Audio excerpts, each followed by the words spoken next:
over. Again. Good morning.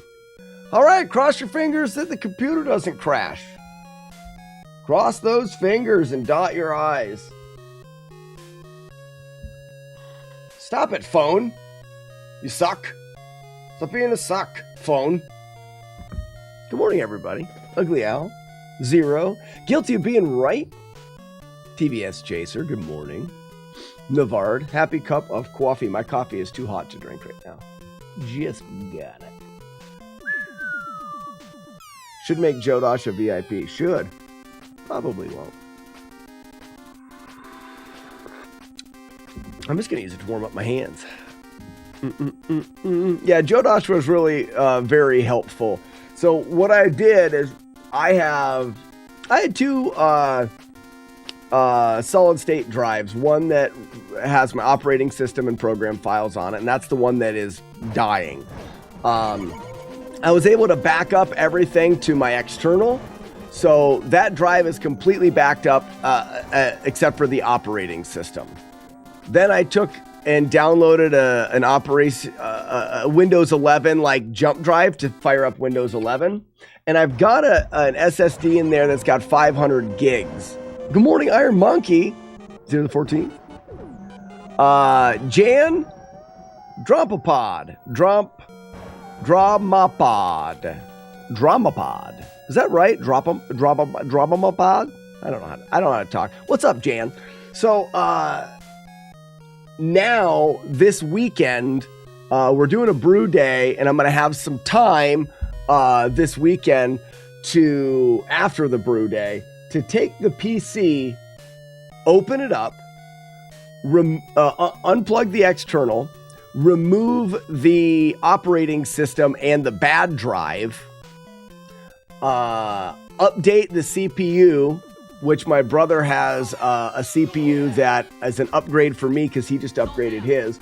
Upgrade the CPU, then put it all back together, fire it up, install Windows 11 from the scan disk that I have here, then plug in the external, bring over the things that I need that are backed up on the external now, programs or whatever, and just anything that I happen to need there.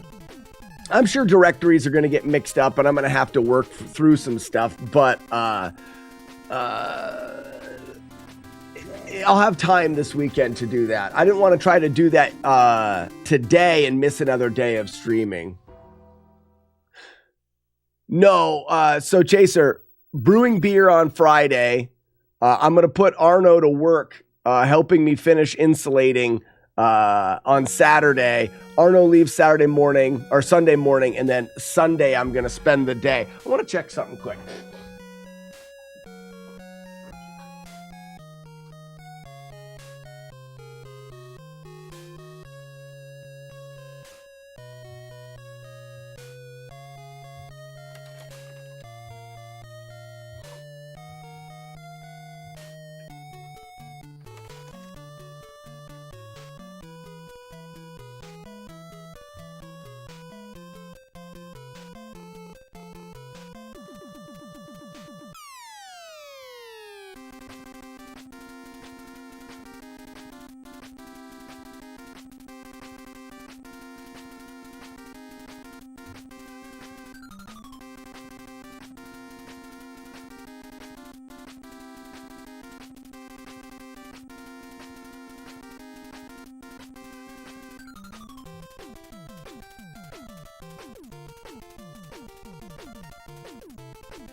Sorry about that. I wanted to check that beer that I got carbonating for Arno. I got it all up to carbonation, and then I was waiting for him to come here to bottle it. I checked it the other day, and the carbonation's a little bit low. And I forgot to check it last night. How about new? Good morning, Chado. Mm-hmm. 16 or less beers is fine. Okay, so 17 is the cutoff then.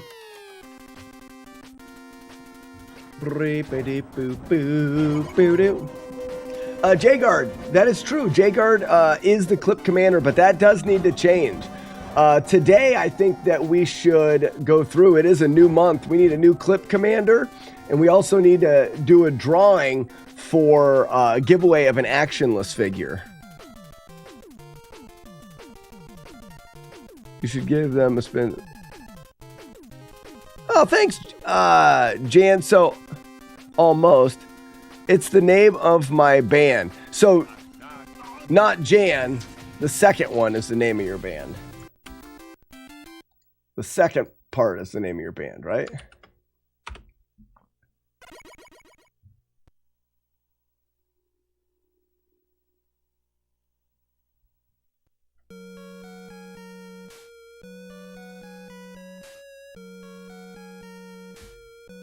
Stop it. Do you have any suggestions on This is a year ago. With Rayo's made for Oh, home shut up. cup and crust pizza, delicious is finally in the frozen pizza aisle. We start with Rayo's iconic sauce.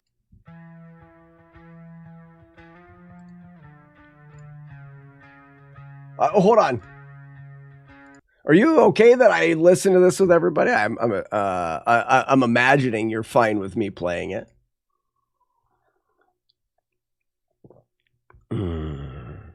I just went to the most recent video that you have on. Oh, and I can actually pull it up too. Classified.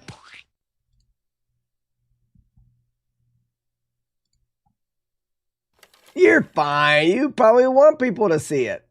I'm hoping. If not, I'll ask for apologies later.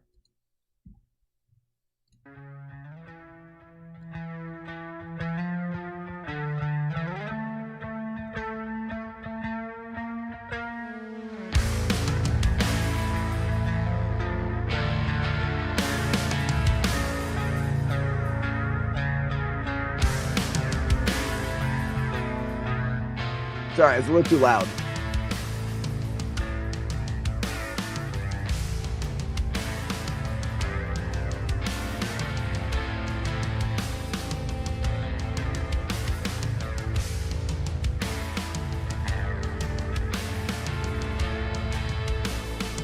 The filming's cool. I like that too.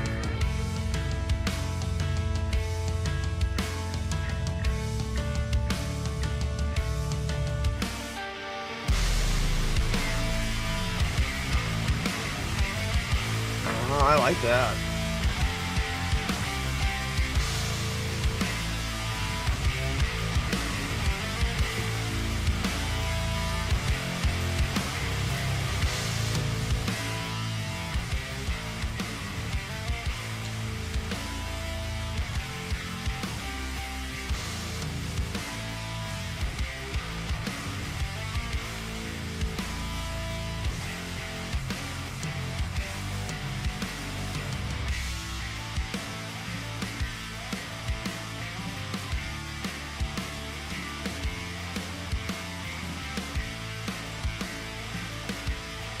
Yeah, I was too. Blissbend Zero. I was definitely getting Tool vibes from that.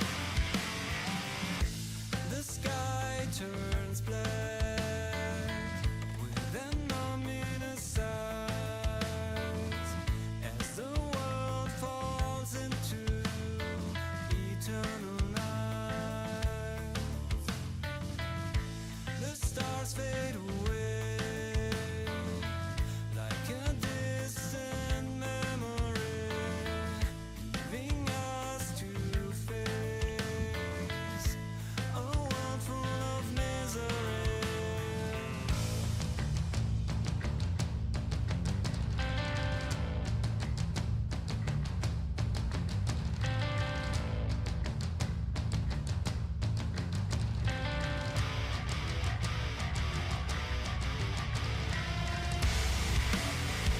This is really good.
Oh, there's so much more. Oh, nice. All right, now I gotta know. I thought that was the end of the song.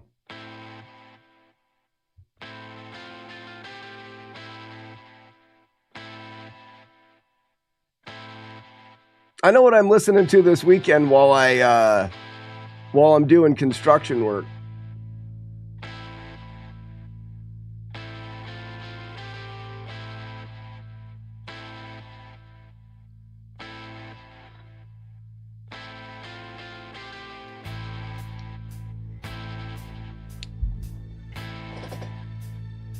What are you gonna do? How do they come back?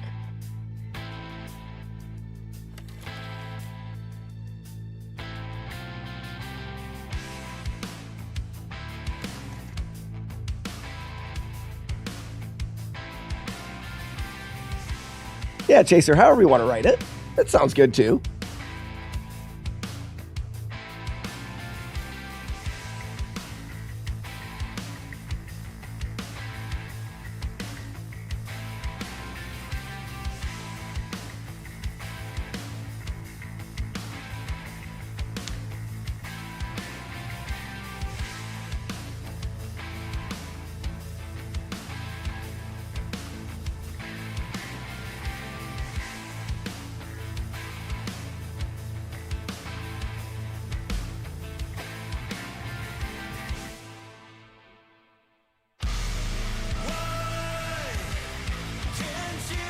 I have to admit, I got goosebumps right there.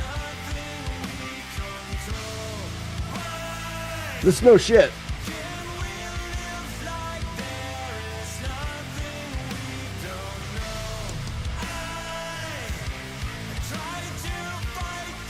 Seriously, getting goosebumps again. I tell you, what I like so much about this is just the overall sound.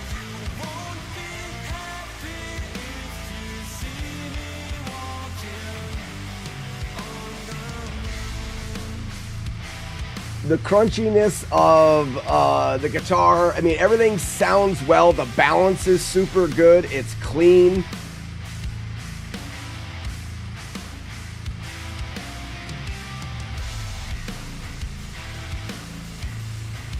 I mean, you guys have had to have put a lot of time, effort, and money into the production. The quality of it. And the video is recorded really well as well. I mean, not to take away from that. So guys, I found that on, they've got same name for a YouTube channel. Boop, boop, subscribe. That was really good. I'm very, how do I stop the set? What's still playing? This ad. Shut up. My days, Mom.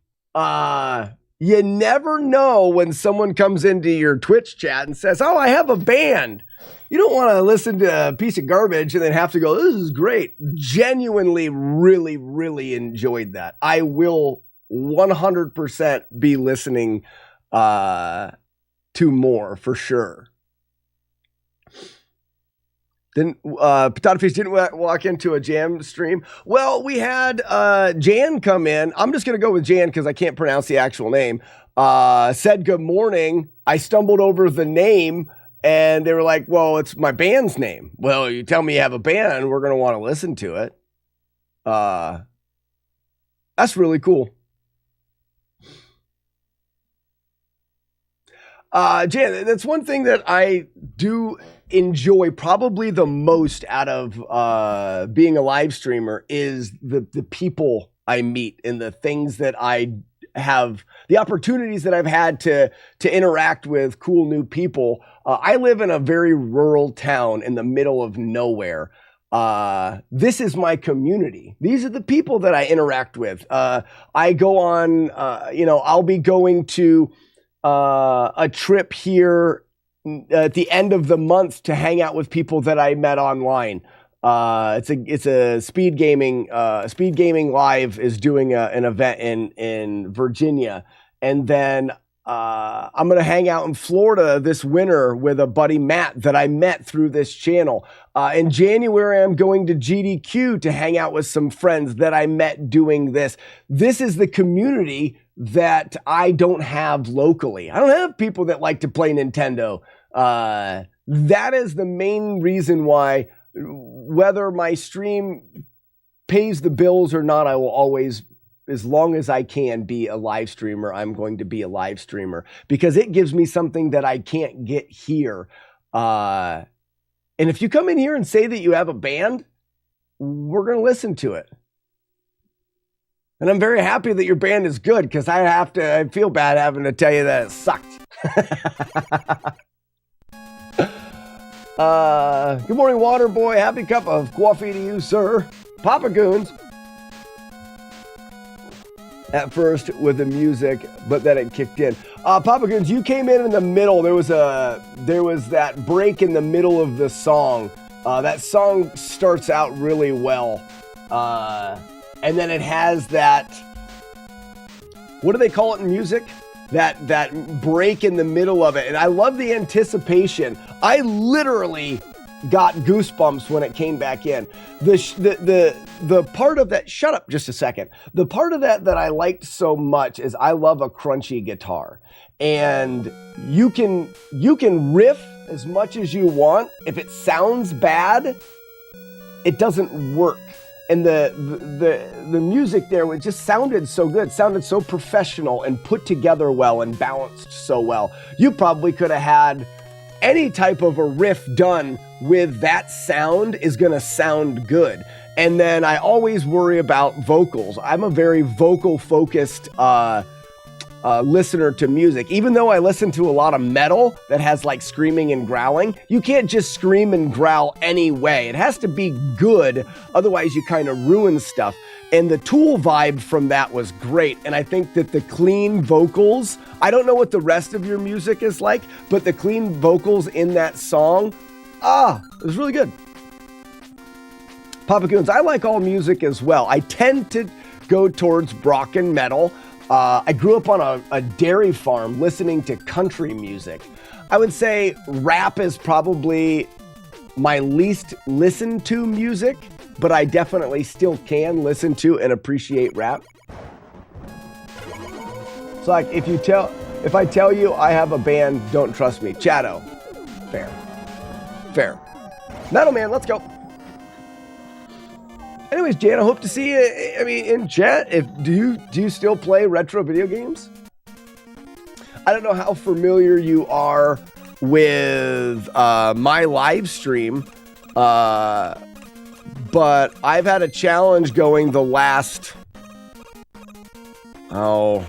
we've been pretty hard on the no damage playthroughs for 4 years or so. We call the challenge FlawlessNES. Where we try to beat old Nintendo games, and we try to beat them without letting any of the evildoers hit us. That's no damage, no hits, no mistakes. I didn't jump high enough. Right now, we're working on Mega Man 2. Boop, boop. We've done the first Mega Man, and we've done a lot of other games as well. But Mega Man 2 is what we're working on. We're in the process of routing and learning.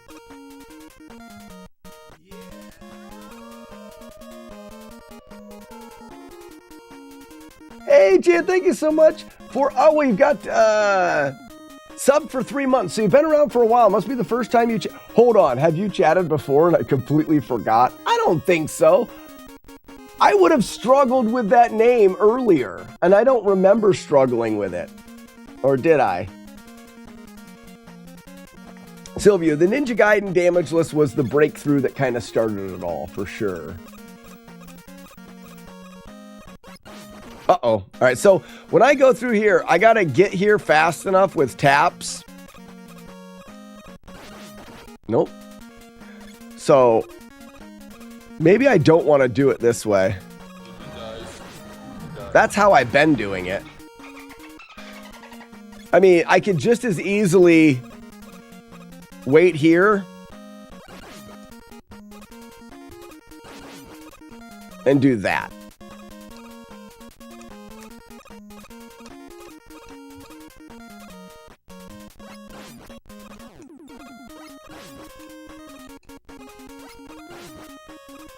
Big jump.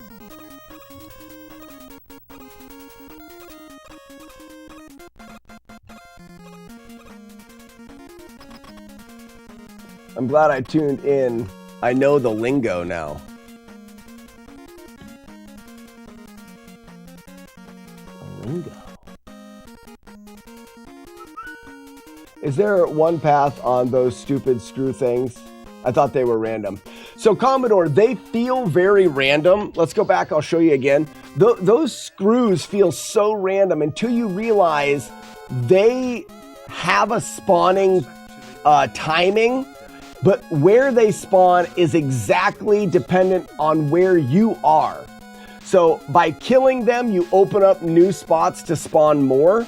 So what you kill, when you kill it, and where you are the determining factors for what you're getting out of those screws. So if you are consistent, when you load into that spawn, you will get the same results. Though letting go of the button, even for a fraction of a second, letting go of the directional button for a few frames will change where you are and will change what they do. Or killing one time but not killing one another time will also change where what they are, because it opens up another one to be able to be spawned. Oh, very cool. So you're not as chatty, which I understand. You know what I mean? You don't have to be chatty unless we ask you questions and then you have to answer like immediately. Otherwise, we will probably shame you. Hold on. Don't we have a shame? We have a shame command. Don't answer my questions. Eat it, stupid, and feel the shame. It's like EA Sports, but done worse. All right, so here's the, so they haven't spawned in yet. We'd notice if I just hold right in the foot every time, and then you'll notice that, all right, they all go away. Do it again. In the foot, they all go away. Now, if we kill this one, we get, they're different. Now you've got two of them that go up on the right together. Let's kill it again. There's the two on the right going up together. It's because we've changed what we've done and where we are to do that. So I wanted to find, first off, keep them consistent. I want to hold the right input the entire time. By holding the right input the entire time, I can guarantee that they will always be the same. So starting with holding right, let's dodge everything. I got to jump that. Well, we land on that one. So you can't do that. You can't just hold right. Feel the shame. Exactly, because it just doesn't allow. So let's try to jump between them. Can't do that. You potentially could jump and stop, but now you're stopping and you're letting off the button is a variable for inconsistency. How many frames did I let off the button? How long was I stopped? Because that will change what they're doing later on. So we need consistency. That's why I said 1, 2, 3. We kill that guy. Now we've created consistency because I never had to let off the button. So 1, 2, 3, big jump, big jump. You see how I nicked my foot there? That's going to slow me down and that's going to change the pattern. What ends up happening is if we nick our foot like that, look at this spike right there in front of me. I have no room on that ledge to land. Ready? 1, 2, 3, and I'm gonna bump myself on that ledge. Now, no room at all. And it's because I got slowed down, I was brought backwards, so will the spikes. If we don't nick our foot, this spike here is going to be more in the middle of that. You ready? 1, 2, 3, jump, no nick of the foot. That spike now gives me room, and then I can jump and jump. That will be the same every single time. The only thing that I find difficult is not nicking my foot. So tap, tap, tap, big jump. I didn't jump late enough. Tap, tap, tap, jump, jump. land on the edge. I didn't land on the edge enough. 1, 2, 3, big jump, jump, jump, jump, jump. I didn't do it again, damn it. And we may be able to make this even easier. Jump, jump, there it is. Jump, and jump. At the end, we may just be able to shoot our way through. Let's try that. That way we don't have another jump to miss. What if we did this? Nope. Oh, I would have to start shooting later. We'll see if I did that. Jump, jump, jump. Nah, because of the, what if we got on that and let go of the buttons and then just shot through? See what that does.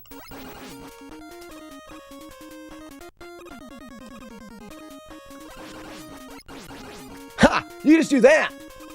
Then you don't have to worry about missing those jumps. So we can get on the conveyor, let go, and then just triple tap those last two. Because on the conveyor, making those jumps is an avenue for an error. Now, what if we... This jump is the hard jump. What if we did this? See, killing this guy is hard. Could we move his spawn by killing something else? Opening up an opportunity for him to spawn sooner and not on that ledge. This looks like a math problem. Sylvia, most of the games that I play is all about these little problems. So what else can we kill along the way so we can't...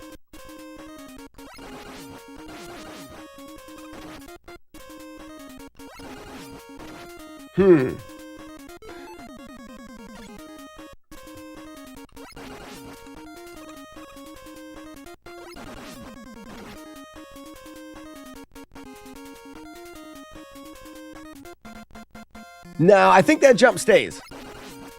It's pretty easy to jump, jump, jump, jump, let go. Oh, that's nice.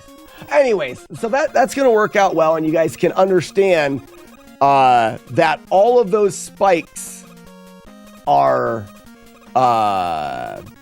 they are random, but the random is the doofus behind the controller. That's where the random is.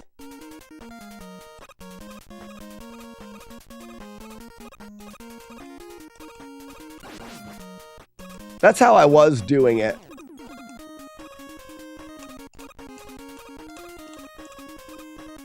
Oh, didn't quite make it. So tap, tap, tap, tap.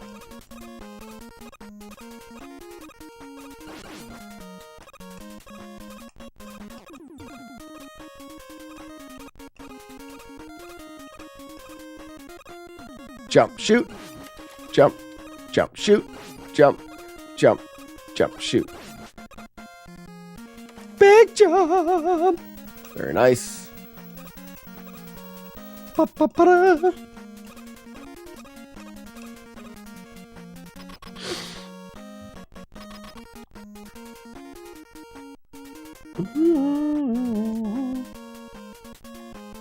How I go through these sections. So Commodore, what I've noticed in Mega Man, beyond the bosses, is everything is down to entering a spawn zone of an enemy, and your movement is giving him the randomness. If you keep your movement consistent, you will get consistent results with almost every part of the game beyond the bosses. The bosses are programmed a little bit different. For example, this boss here will give you different patterns depending on when you enter. But if I hold to the right, he'll only do three things. He'll do a small jump, a medium jump, which was that, and then a large jump. That doesn't mean he's going to do it now. See, that's another small one. That's the medium. That's another small one. It's another medium one. There's a large one. I jump at him. So those are the three things that he can do. But now, when you realize that those are on timing, that boss is going to do that on a timer. A separate timer is going to run whether or not the track that you're on is moving left or right, which adds randomness to your movement. When you shoot, the boss is also going to attack. So the boss is going to be signaled to attack on a timer. Also, if he's on the ground and you shoot him, he's going to attack immediately. So you, in your shooting, is creating randomness in this boss. But if we wait for him to jump, we can shoot and he will not attack because he's in the middle of attacking. So we can keep his attacks just to the timed attacks. So we just wait here. When he jumps, we shoot. We have to shoot twice if he jumps high.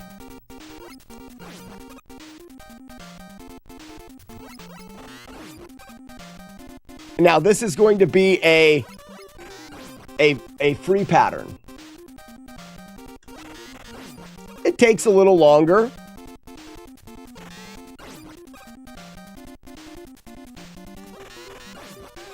We shoot twice if he jumps high is the only difference.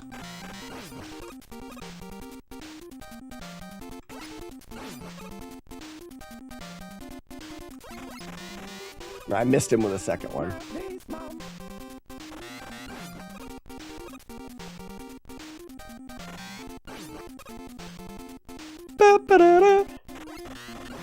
Oh, see, I didn't delay right. Or I didn't shoot twice, I just delayed. It was weird. I took a hit there. But I'm thinking about trying to reroute that because knowing what we know, we can shoot, but also there's probably a chance to get more attacks in as well. Super Meat Boy Forever has a parody of this fight. Game Wiz, I didn't know that. I don't think I've ever played through Super Meat Boy. I think I put it in it and someone had me play it at one point. Phase 90 just started. Good morning, Dave Zad. Great FlawlessNES tutorial. Game Wiz, if you have any questions at all, just reach out. We were doing flash, wood, then heat. No, flash, wood, air, heat. We've changed it up a little bit. Army of Toasters hanging out over there on the old YouTube. What's up, Toasters?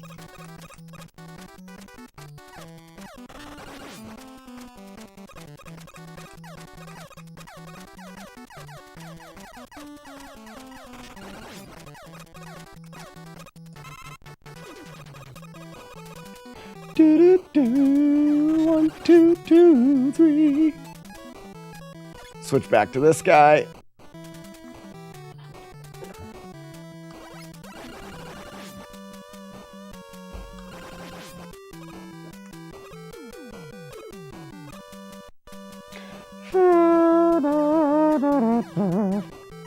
One of your favorite games?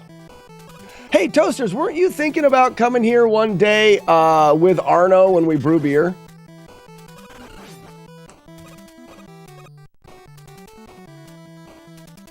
Because you could just do that. He's coming here tomorrow. You know, you just do that tomorrow.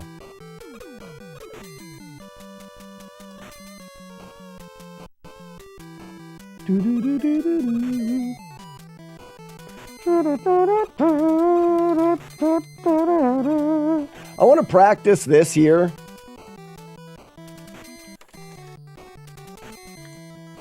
Yeah, that's not hard. Okay. This game is easily top 5 music. Oh, for sure. No, but wait a second. Are you sure that you're not wrong and I'm right? Army of Toasters. You know Arno, you live in Canada? Wrong person. Wrong person. Nope, you're a wrong person. Who? It's a Toasters. Do we have a different Toasters? Arno needs to be here to answer this question. Can you pronounce Chieve Vorlet? Chieve Vorlet? Chieve Roulette. Chieve Roulette. Mm-hmm. Well, Toasters, you're invited anyways. Yeah, Chieve Roulette. Phase 90's got it. He's smart. Good job, Phase. You did it. So we were doing Heatman because it makes Woodman a one-shot, but we've also realized that we just don't need a one-shot from Woodman. That way we can do wood air and use the flying thing to make heat easier. I think that's what we're going to try this time.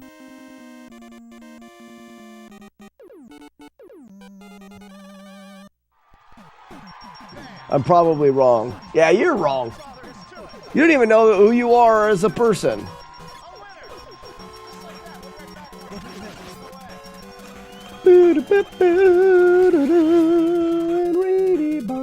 Body the boobs.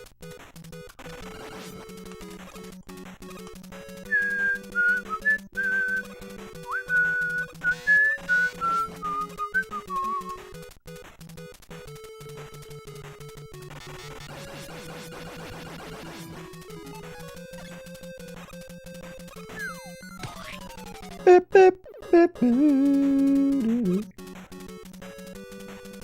Are you insulating your new place now? Yeah, it's mostly done.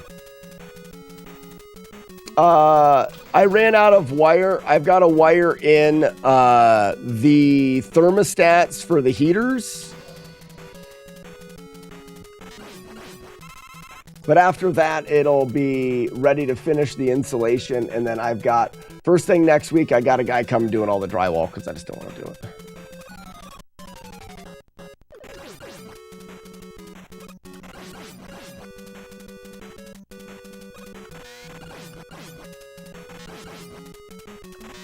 Oh, crap. Do that again.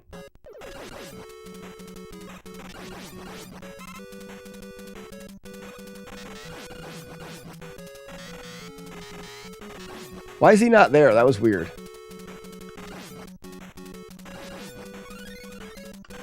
All right, I got to get a better...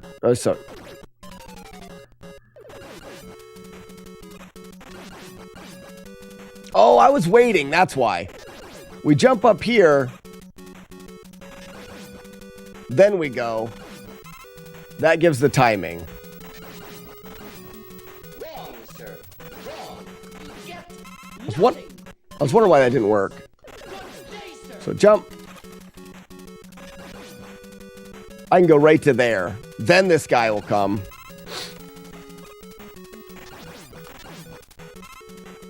Everybody on? Good. Great. Perfect. What Mega Man is this? Is Mega Man 2, James? Mega Man 2? Finish drywalls or drywall just stinks and I just don't want to do it. I've been doing NES live gameplay too. So fun. Hell yeah, it is, James. So James, yipe! What I do here, James, is I've been running this live stream for about 7 years, and lately, the last X amount of years, our focus has been beating Nintendo games, what we call flawless. We beat the games without taking any damage, taking any hits, making any mistakes. We call the project FlawlessNES. So if you have any questions, please don't hesitate to ask. Okay. Like, why did I take damage there? It's because I forgot what I'm supposed to do. We normally used Heatman here. I'm trying with this guy.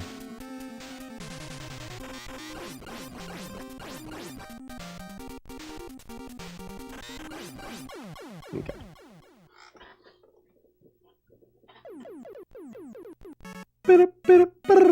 Playing on a Sony Trinitron CRT. How did you know, James? How did you know? Well, this is the setup. So I've got a regular front loader, Sony Trinitron, wall of games. This is pretend. James was very rude whenever he saw them. Yuck! What dirty he would say.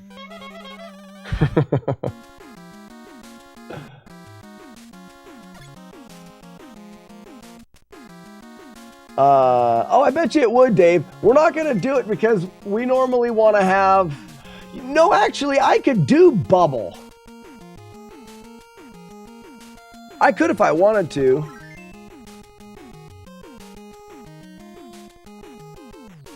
Yeah, it takes a lot of donations before I'll get in the hot tub.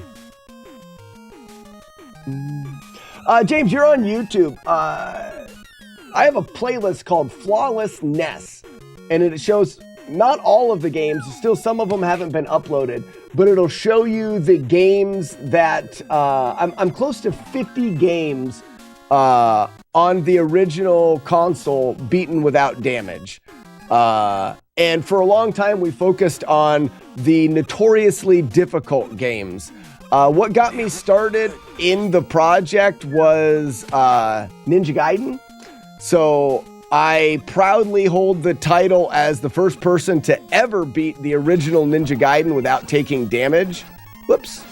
It seems like a very bold claim, but Ninja Gaiden had damage that was for the longest time thought to be unavoidable.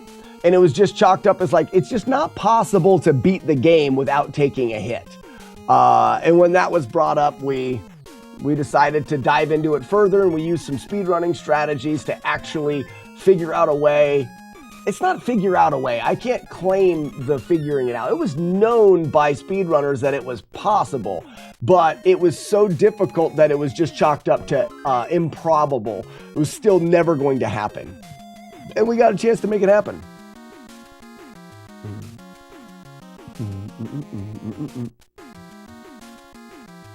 Yeah, Slack multi-streams on Twitch. I do, and I'm actually thinking about bringing back TikTok, because I think I can do that now with the multi-streams. Hey, James, if you want to share things like that, we have a Discord for posting videos or links to stuff for gaming setups. We have a channel on the Discord called Collector's Paradise, where we talk about collecting and things like that as well.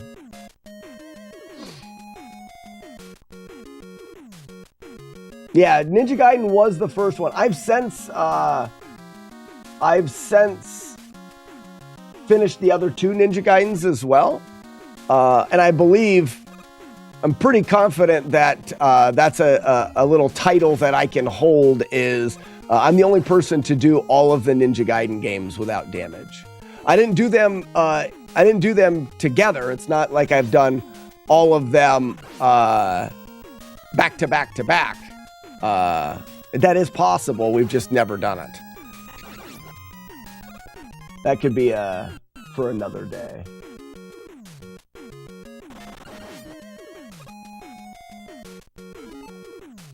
Oh, wait, whoops. Jason from Tampa, Florida. Detached retina in both eyes. Totally blind since birth. So Jason, you're just listening then. Jason Bratcher, you're just audio only?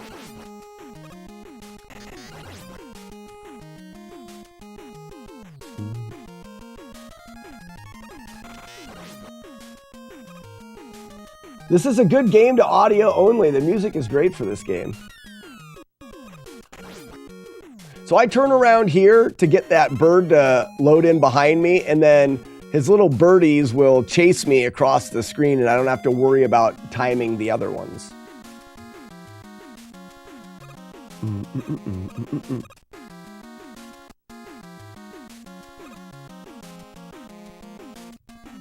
So to line these spikes up, 1, 2, jump.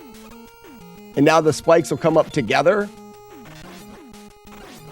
And I can go across that in one go. That's right. We're going to go ahead and take this bird out, and then we're going to wait and let this bird poop in the hole. This bird, oh, missed the hole. Yeah, try that again. Sock is also a great streamer for audio only. Stary, you're a great streamer for audio only. Your stream has only audio. Don't tell me. 1, 2, 3. We got to load that one in. Uh-oh. Go! Oh, just made it. I wanted to see if I could. Up, up, up, up, up. Up, up. So I want to here. All right. So I wonder why I didn't make it. There it is.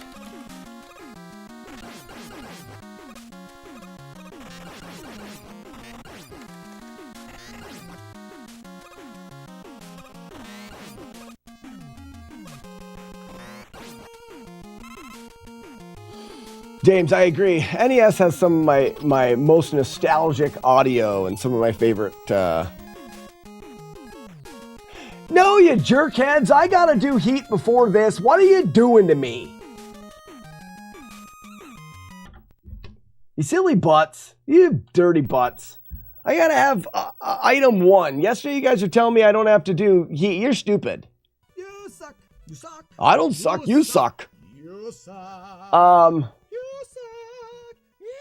We need to do Heat, man. You guys suck. You guys suck. I beat you. You all suck. You all suck. So we start with Clockman, and this will be the closest save I can go there. I do use saves to practice the games and route the games because otherwise I would spend my entire life working on one game.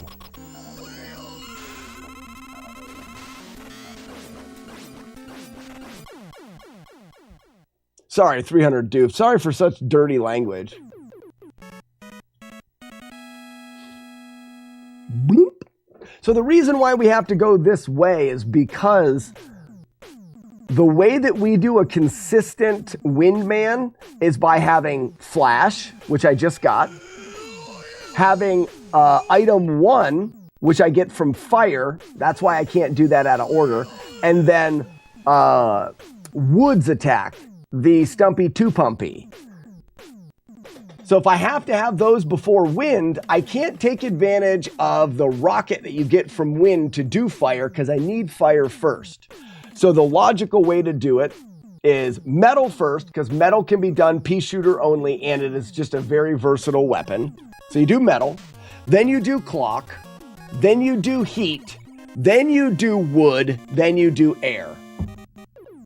You will have to perform the jumps in Heat Man, but that's not a big deal. Morning, LSB. LSB, just so you know, we've got some dirty butt language going on here. So if you need to earmuff, I understand.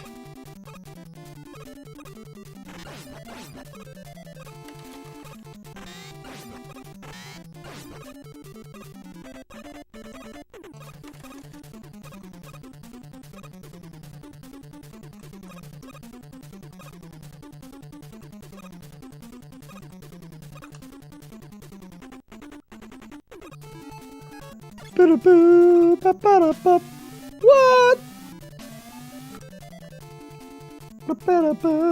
So this is probably the trickiest part of the beginning.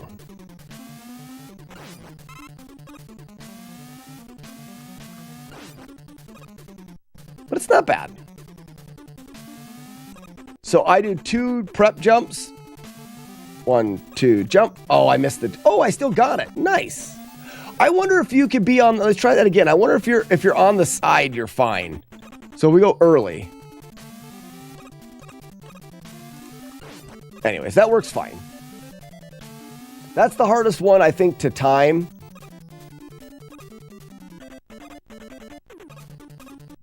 Then we're going to run straight. Jump, big jump. Jump, jump. Jump. And now, when you jump to the bottom, you have to immediately jump off of the 3rd platform. That's the only tricky thing. These ones you can just do, but right here. 1, 2, 3, jump. Wait, jump. Easy peasy. Yeah, I need some Orbit gum for that dirty mouth. Freeze him, it just makes... We get it back at the end. There's no sense fighting him. It just doesn't make any sense. That reminds me of that Double Dragon 2 jump puzzle mansion terror or something. Sylvia, that is actually something. I just got a YouTube question about that, and I don't remember the setup enough. I also had a guy tell me, I don't know if I want to bring it up because it's not troll. I don't know.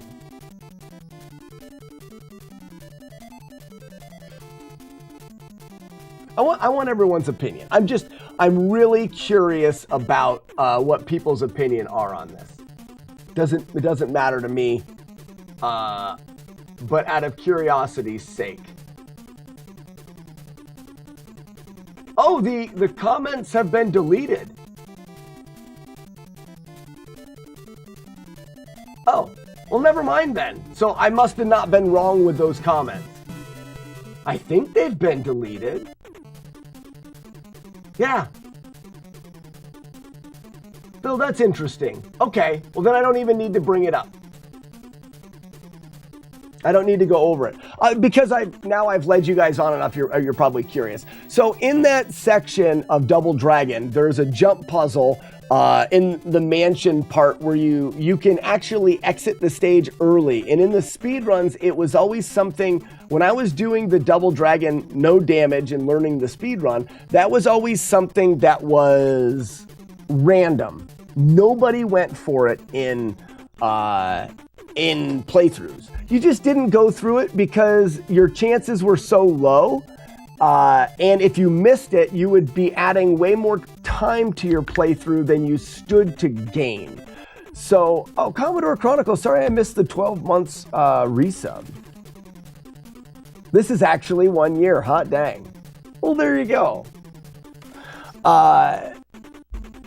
So I dove into how to do that setup, and someone asked in the Double Dragon Discord about that setup. Well, I made a YouTube video when I was doing that 3-4 years ago, explaining the setup as best as I could with what we knew at the time. We went in, I remember it was Avodrock and Slush Filter helped me dive into the code to figure out why he jumped higher and things that we could set up. And it was this huge elaborate thing where we found out that there was a setup for that, and speedrunners started using that. I'm pretty tied to speedrunners, so hi honey. You want to come see why we don't put garbage? Did Hannah get into it? It's everywhere. The entire bag, except for the garbage. Are you serious? Yes, I'm serious. Do you want me to come help you pick it up or beat the dog? I'm not gonna beat the dog. It would be nice if you helped me, but you don't have to. I did not. I called Julie, and there were still hunters there at 10 after 9, so I didn't go over. I'm gonna go to town now. Maybe even after, and longer after school. Okay. I'll keep you here with it. Okay. I'm gonna go pick up the garbage. We can talk while we pick up the garbage. If we ever get to talk, it could be like a couple's activity. My wife wants me to. We didn't want her to forget a bag of garbage that we were going to take in. We don't get. There's no garbage man that comes and picks up out here. So, anyways, and then I set it on the porch, and the dog got into it. A bag of garbage, which is going to be terrible. It's going to be everywhere. Jagman says you don't have to help. He says I don't have to help. You don't. I'm gonna go help my wife. Let me finish the story that I was saying. Do you have a story for chat, or do you not have time? She doesn't have time. Let me finish what I was saying. I got it saved right there. So essentially, when I dropped that video in the Discord explaining why you could do that, the response from somebody was, "Thanks for crediting me with this. We've all known about this for years." It's like when I did that Double Dragon video with Abisoft, the amount of comments in there talking about how this is already known is crazy to me. Is it possible that there are things that casual players over the years discovered that speedrunners don't know? Is it possible? Yes. Is it probable? Get out of here. Is it probable? Absolutely not. The in-depth way that speedrunners and the tassing community go through video games, the likelihood of a casual player knowing something that was not before it was discovered through tassing and speedrunning Where do you think the speedrunners and the tassers start? We start by reaching out to every possible person that we can, researching every possible video. Is it possible? Yes, sure, it is possible. But for this guy to have discovered how to get the early exit consistently in Double Dragon years ago and never bringing it up to anybody and just saying, yeah, it was even named after me. I've never heard that referred to as that. And the comment seemed very aggressive in the Discord. But I didn't do anything about it because I try not to feed trolls, if he's being a troll. And going back today, I was going to see what everyone else's comment thought about it. It's been up there for a week. And when I went back there today to show you guys, it was deleted. So it must be that it was what I thought and it was more of a trolly comment. She can tell us a story. She's already left. Yeah, Bloblord, exactly. Gotta go shopping with the wife and the kids. Thanks again for the kind words. Next time. Cheers, Jan. I hope to see you again. We'll be talking more about the music for sure. Actually, I'm gonna drop it in the Discord in the music channel so I don't forget the name.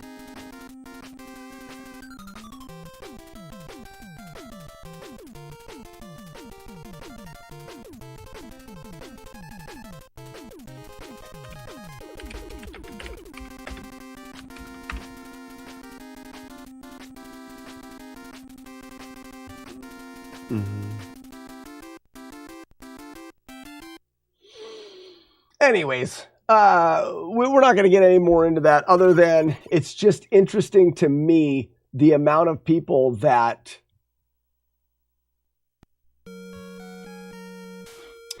yes, I'm going to say it one more time. Yes, someone could have done that. I'm just trying to think of how to word this.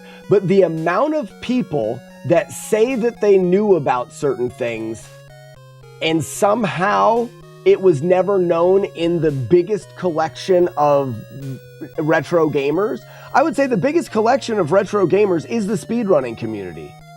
Speedrunning and tassing community is in the Discord around the games. That's where all of the people that really have dove into and play these games the most are. If they don't know, I find it hard to believe that anyone does.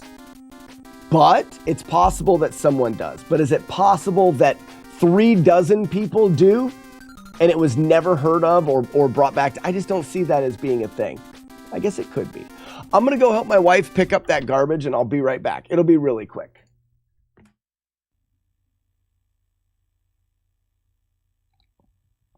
It's like drugs. Why don't you ever try the encounter under? I'm doing amazing things and people don't Sorry, click I them. haven't been around much. I'm sad. New job has me working during stream hours most of the time. Smiley face. All right. Hey, Cheese, have you been here for this? Have you been here for this? You can do it. Dump up the gem. Dump it up. Backward squat. Looks like he poops the gem. I do get the occasional snotty booger. No! It was right there! It was the chest and it was right there! Stupid chest instead of red fudge! Red fudge is gross! I hate it! This is true. Books can't... You guys, let's talk about that a little bit. Well, remember when you were a kid? You were in the library or whatever.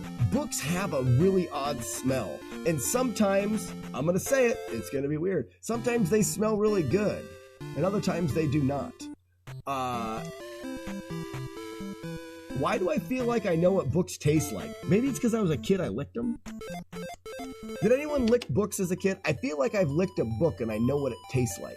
Like not the spine of the book, but the edges of the paper, which would be the grossest part to lick because that's where everyone's fingers are.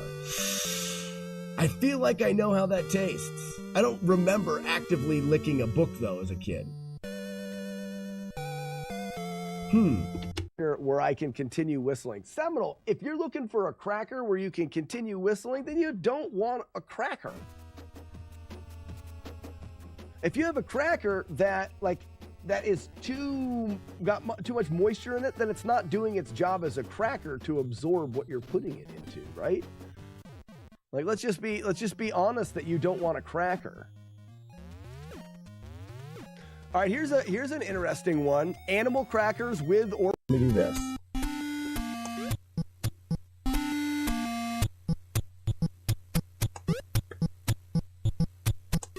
Okay, I gotta remember how to do it. Oh, it feels so weird. That's what she said. Stop hitting start. Okay, so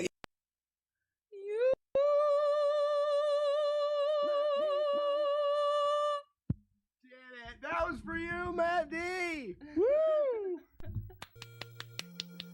Okay, well, ceiling fan that potentially is off the list. I'll just look for a deal on it. All right, we'll chat more. Yeah, I mean, it's not like Prime Day deals are going to be done before you're done. So as soon as you're done, we'll talk about that. Okay, cool. Put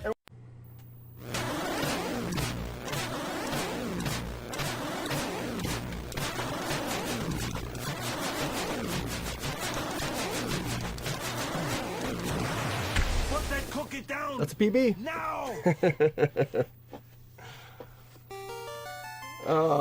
That's good. That's good. We had bad RNG. You start off with 2. I helped lower the time for the any percent run. I held the any percent world record for a while. I got a big sign on the wall this thing here. That is for when I got my first world record in Zelda 2. This is Jaggy Man made this big sign thing. I also have this, which is another big giant sign thing for Zelda 2. Wait a second. We just got a Dale. I didn't even see it. Oh, dang it. You guys did it. Congratulations. Ladies and gentlemen, you just witnessed a true male fail whale named Dale. Oh, man. Jeepers. Let's run. This is the luckiest run ever made. We cannot help but get world record now. Did you miss it? Comatose Joe, I missed the Dale. Oh.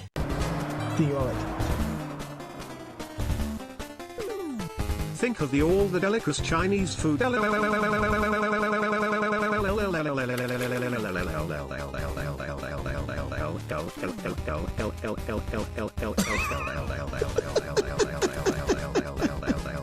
no way to know when it's gonna.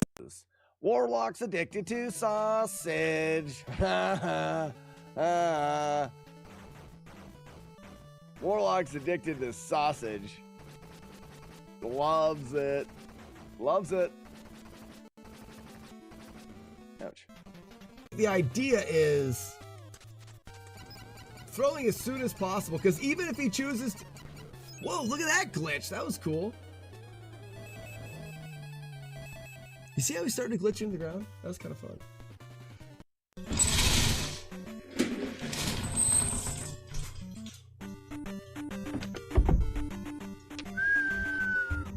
All live.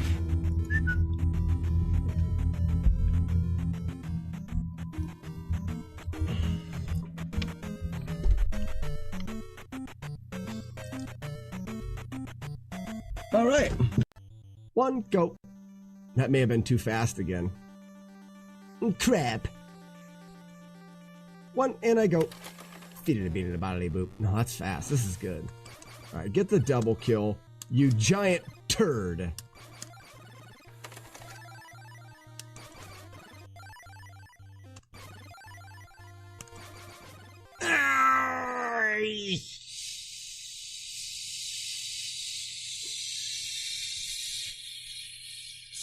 Yeah.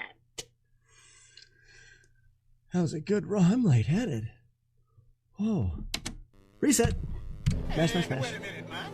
You sure you know how to do this? Of course not. Bigger boat.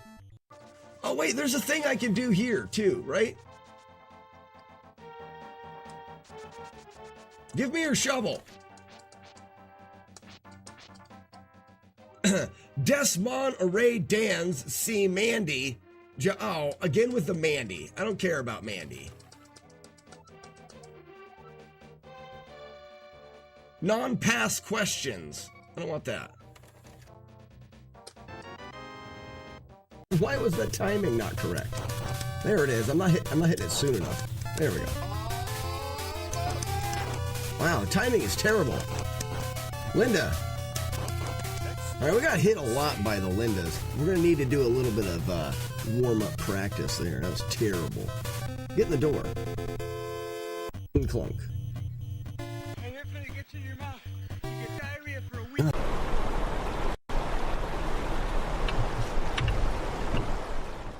Be very still.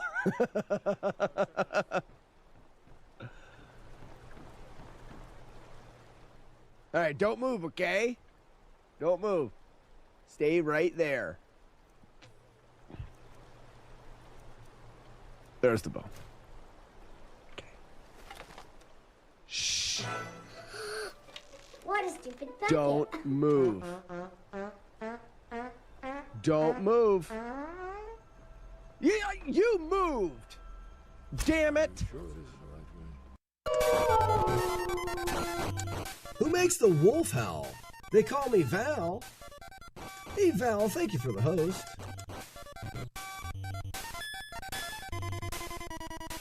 I think I despawned an enemy there. Would someone clip that? I've never despawned. Alright, we need to blow this guy up with our bombs. I gotta make sure I say all of the words that I'm. Ready, TT? Let's go clean. It's I time to know clean. you don't want to clean, buddy. Let's go. Put your hand on Daddy's head so you can see your hand on the screen. See it? That's on his head. Okay. Alright, tell him bye-bye. Go clean. You have to go clean your room. Go clean your room. Okay. Thank you. Yeah, They listen to me. Why? You tell me why. That room was terrible. It's all here.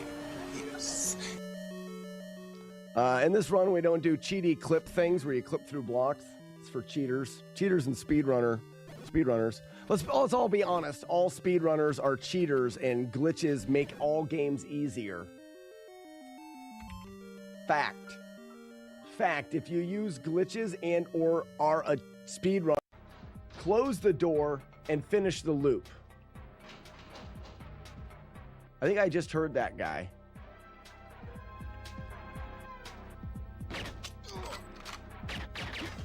Yeah, I did hear the door, so I should have known better. This guy sucks a lot here.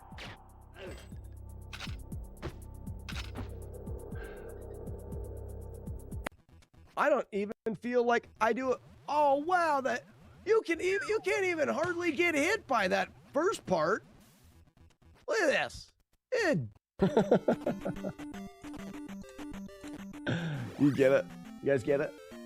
Fiber. Fiber in his dump. Fiber upper butt. And I would argue that. Oh! Oh my god. I'm wearing purple tights and I don't wash my game.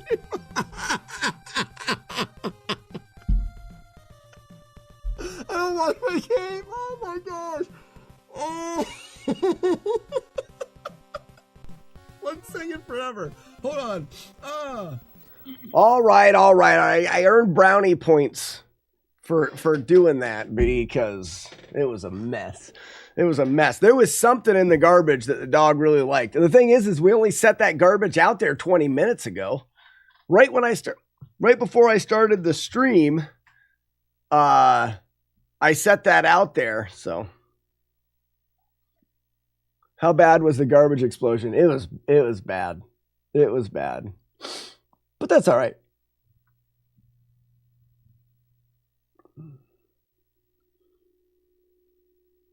Oh my gosh, you guys have been talking so I'm okay. If I miss something in chat, put it back in chat now. I'm not going to go back through and catch up on everything. So while I was gone, you guys were chatting. I'll expect that you guys can catch me up. We're going, this is fire, so we just use the pea shooter. No, fair. That's fair.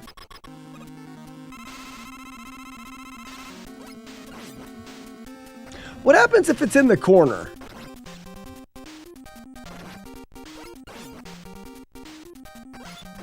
Okay, he will hit you in the corner.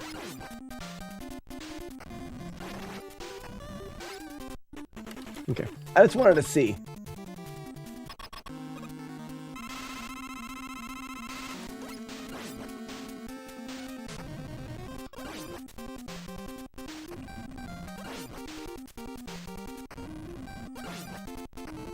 Oh man, that was quick. Just my bad timing.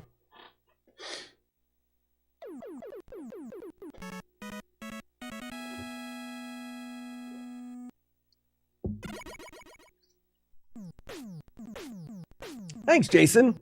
Says I love the wordplay on FlawlessNES. Yeah, I should have remembered who suggested FlawlessNES, because mine were always damageless runs, and then the reason why I stopped doing damageless runs, there was two reasons. One of them was, is the dog in trouble? No. I mean, that's our fault. We feed the dog table scraps along with its kibble, so it's not uncommon for it to eat people food. And we put a bag out there that had some leftover food in it. Can we blame the dog for ripping into the bag? Yeah, I wish the dog wouldn't have, but we shouldn't have set it out there and tempted the dog with it. So the dog's not in any trouble. Anyways, so two reasons I switched to FlawlessNES, or kind of rebranded.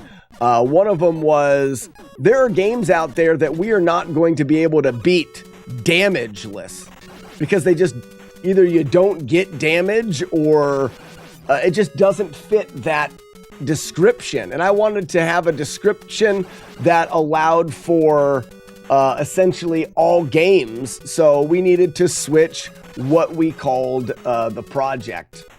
And then the other side of it was, there is a handful of YouTube channels out there that use damageless in their titles, and they are segmented playthroughs that are edited together. And I wanted to use my own word and my own terminology so that as to not be grouped into the same group as people that are doing runs that are segmented. So I wanted to come up with, like I said, my own terminology. And somebody in the chat, if you did, which everyone's going to say it now, but if you were the person that suggested FlawlessNES, speak out. I would love to be able to credit that to the person that actually came up with it. But I don't remember anymore.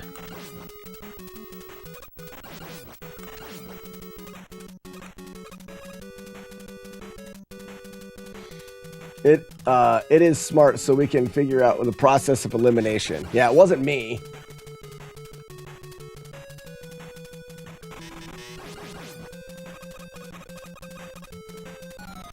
Give that pup a treat for us, grumble grumble. I'm not giving her a treat for doing it.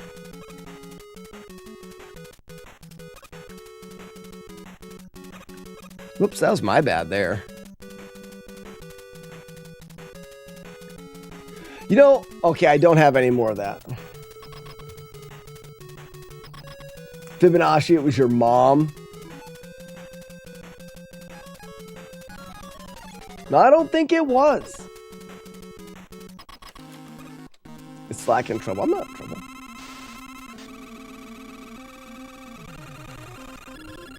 Oh, I didn't jump early enough. My bad.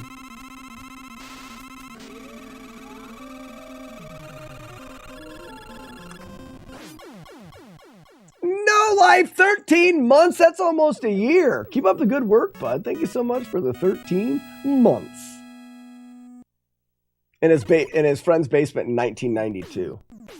I think I read that in the Farmer's Almanac one time.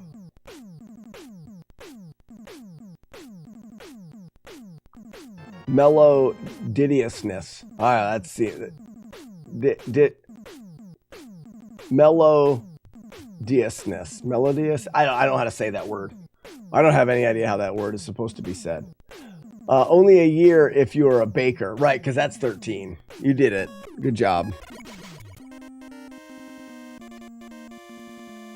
They put Farmer's Almanac on a scroll. They should. More people would read it because scrolls are definitely the funnest type of paper. After she discovered the double dragon glitch.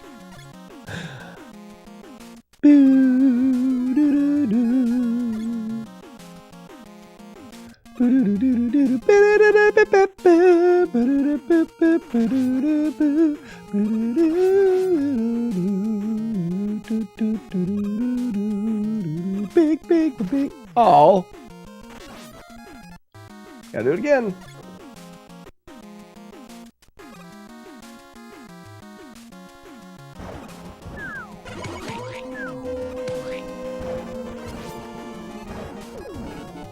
Beep, beep, beep, beep. Warm it up, Chris. What's up, bud?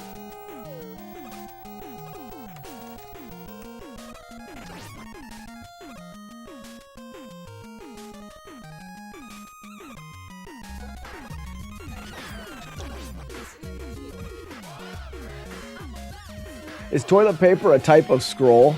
Wow, isn't it?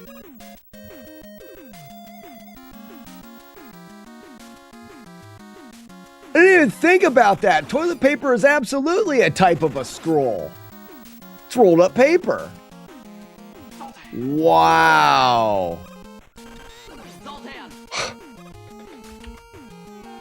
Toilet paper is a type of scroll.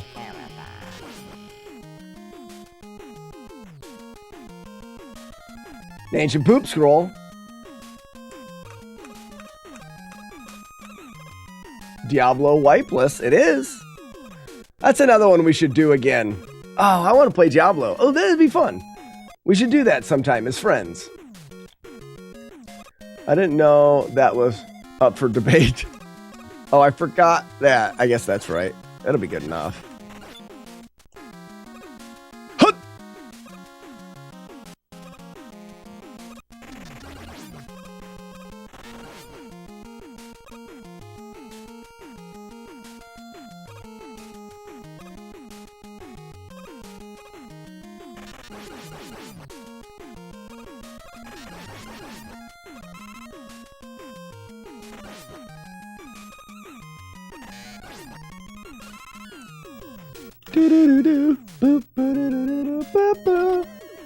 Diablo has a 2-player mode, right? There was on a console, I believe. All right, let's do like 5 of these.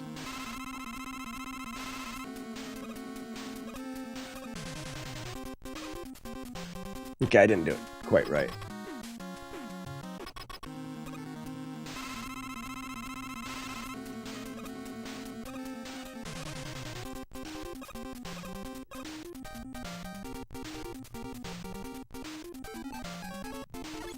All right, so there's a kill. It's 1 kill.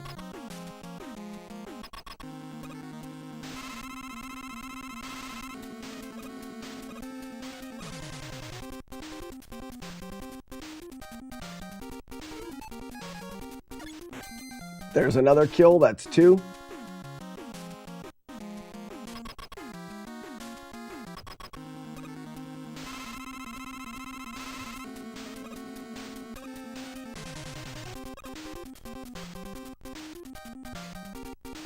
Nope, didn't hold 4 enough. 4. Diablo is also always a... No, Ian, but when he says 2-player mode, that doesn't that doesn't compute into the PC's online... Oh, too far. I wouldn't say Diablo had a 2-player mode when I'm talking to the PC. Yes, there was an online, but that's not 2-player. That's the online mode. There was a specific 2-player mode for Diablo when you were playing on a console. Right?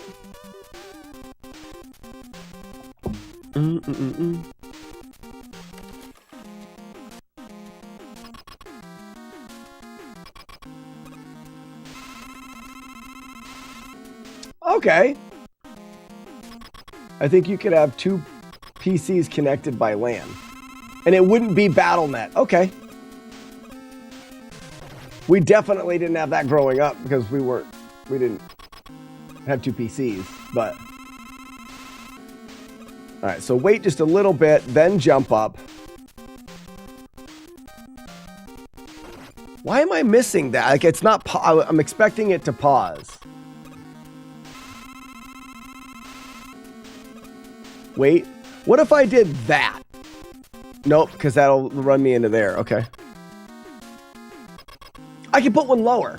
So in this case, when I get this and I have to wait, I could just shit one out lower and then do that.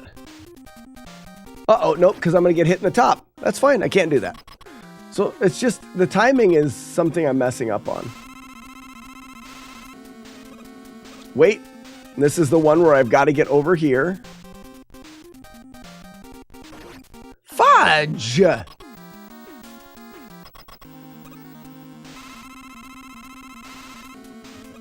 right, so that's this pattern.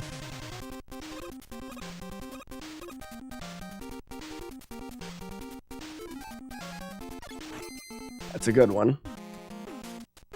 Go back to this pattern. Play it up to 4 players on LAN. That's cool. So in this case, why don't I just wait over here? Okay, because he fall into him. All right. I don't know why I'm not. I mean, I'm mashing the start button.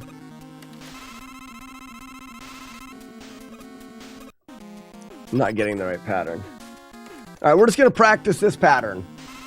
I've got it locked in. What if I stayed low?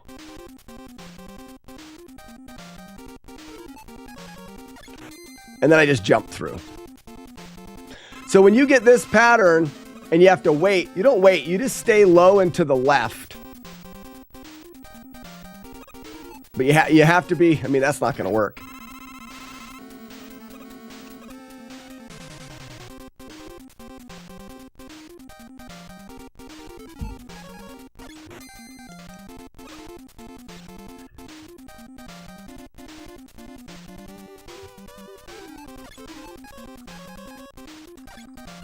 The old Stumpy 2-pumpy right there.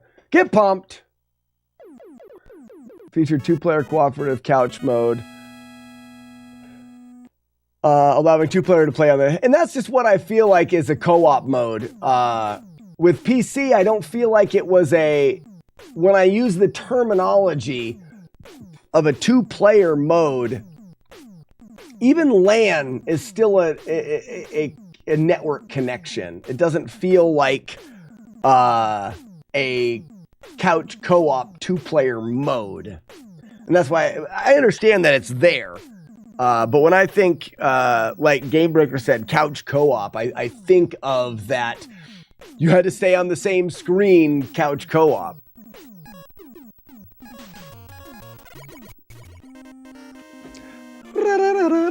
So for those that don't know, we did a Diablo challenge that I still have yet to complete. We called it Wipeless. Wipeless as in bathroom wiping, TP, toilet paper, also town portal. And it was just a stupid themed challenge where you were limited on the amount of TP that you had. Not toilet paper, but you were limited on the amount of town portal scrolls that you could use. It just added a little bit to the gameplay because you couldn't buy books of town portal or use books. You could never learn the spell. The only way to go into town was with a town portal spell that you found in a dungeon or that you could buy from the shop. And the witch didn't always sell town portals. So you had to more or less strategically use your town portals. And you could get into a spot where you just didn't have any town portals and you couldn't walk backwards out of the dungeon. The only way to access town was a town portal spell that you found or bought from the lady. We did realize that you got enough of them but you weren't able to just constantly go back to town for more potions and things like that, and grind, and it did limit the game a little bit, which was fun. All right, was I here or after this? Yeah, it's after that. So you take the second blue and get after it, and then you're fine. We're gonna go with our toe right here, and you're good, and then here, and you're good.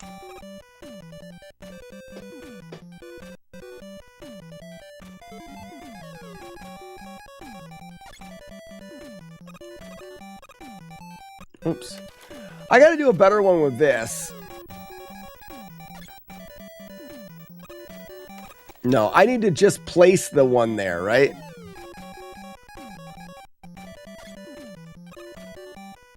No, because he's in the way. What if I just do... And don't even do the... Yeah, I just need to jump directly off of the ground and throw it. That's good. Do-do-do. What's up, Jaundice? Shit. All right, so directly off of the ground and throw it to the left. Good. The gauntlet on the GameCube. Oh, is that the same one that was out for the... Why am I doing that? Ugh! Why am I not pressing that right? That's the same one that came out for the 64. That was a fun game.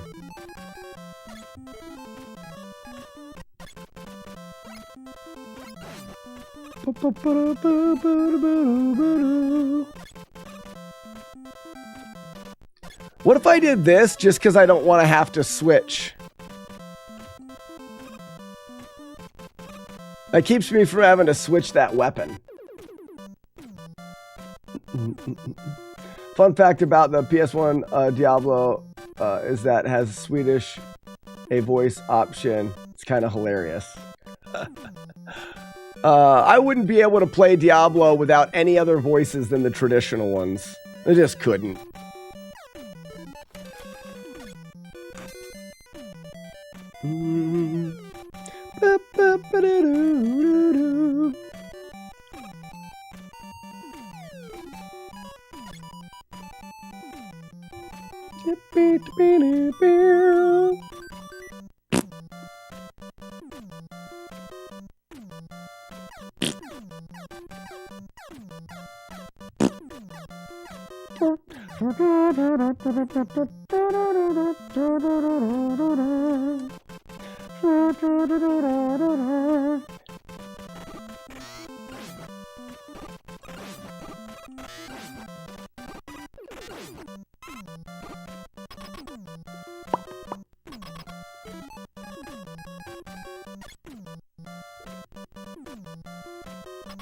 Switch has Kid Icarus. Ooh. Jigger, that's a terrible game for you to have to learn.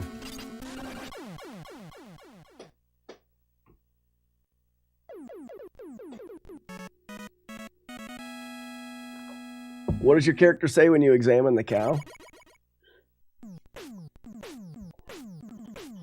I forgot what they say in the original. All I can think about is, stay a while and listen.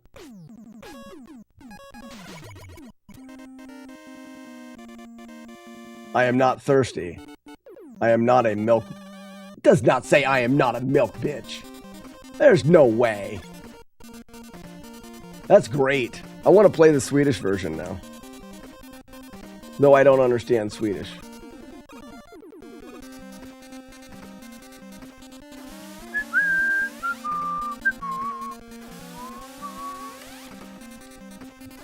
Death egg falls from the sky.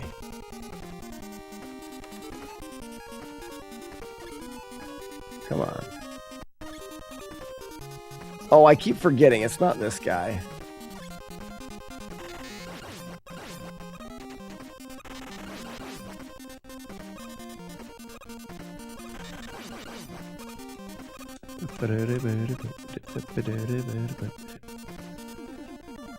Doo-doo-doo.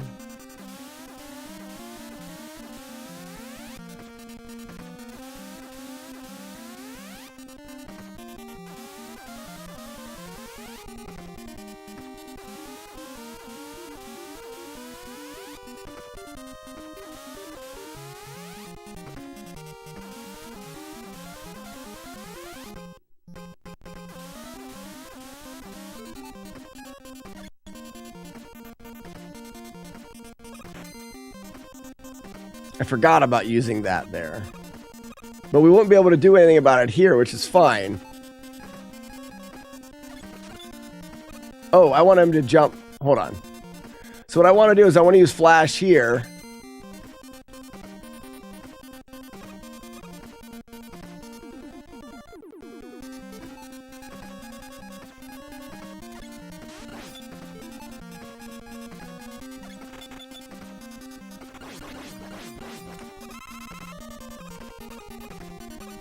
And then Metal's already ready for the boss.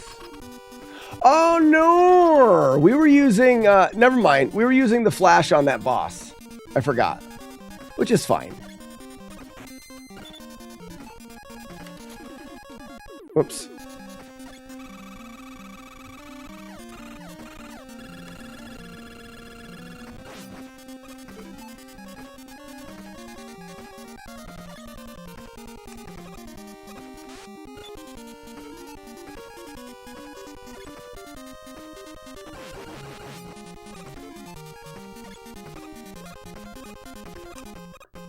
Because it allows us to judge his first jump and know where he's going to be.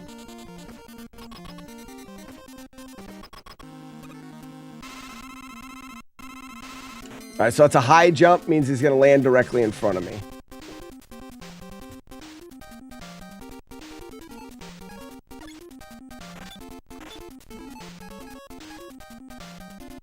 Oh, and I can use crash.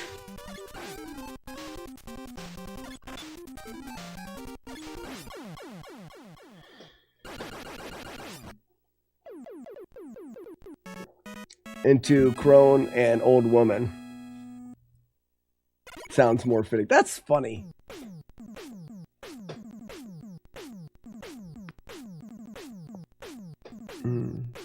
French film I saw called District B13. I think I've watched that.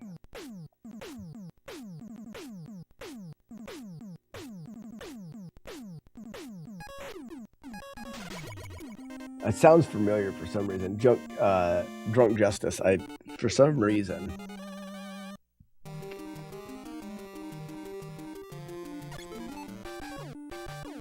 So I'm thinking about doing this stage sooner,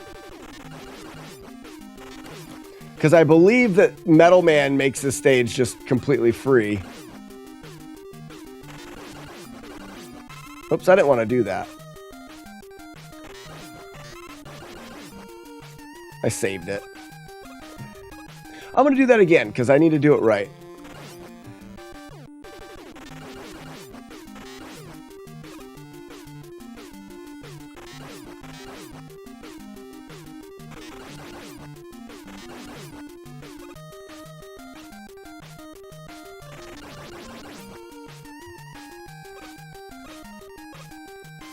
Because then I can get this stage out of the way. Well, let's see how free it is. What's up, Ribsta? Can I hit him twice? Okay, so I just need to double tap that guy.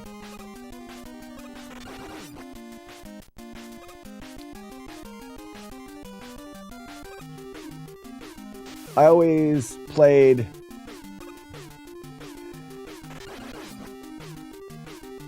this level second, makes the Heat Man battle shorter.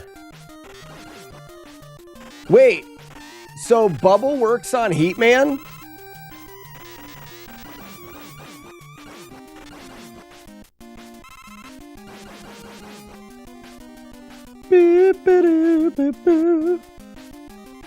Because I'd love to make Heat Man shorter.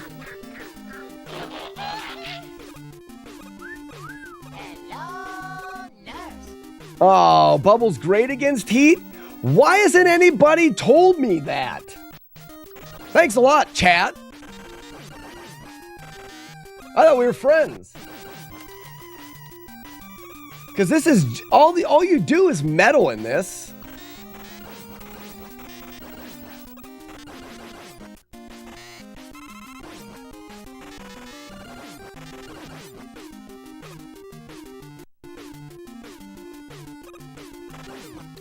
I have no XR30. I have no cares to try to figure things out on my own. What do you mean? Some kind of a scientist trying to discover new things? Just stop that.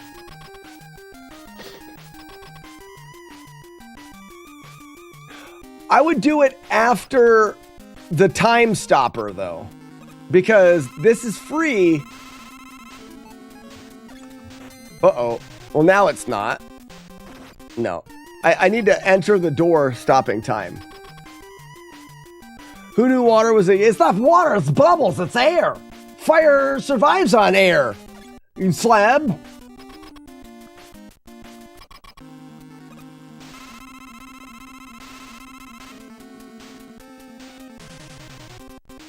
So this will keep him from shooting. Because he'll sense that I'm close, and he'll jump. And you can do that. They're water bubbles. Bullshit! Actually, they probably are, because they roll, because, yeah. To know what's for... No Weevil yet this morning. No. They're lead bubbles. Why do you call them lead bubbles? Air bubble man. Bubble lead.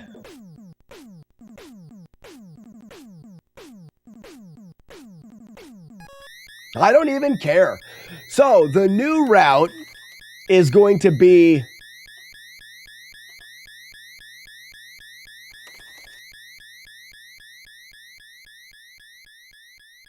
Metal, Clock, Toad, Furnace, Stumpy, Old Drill Arms, and Boomerang Dickhead Man.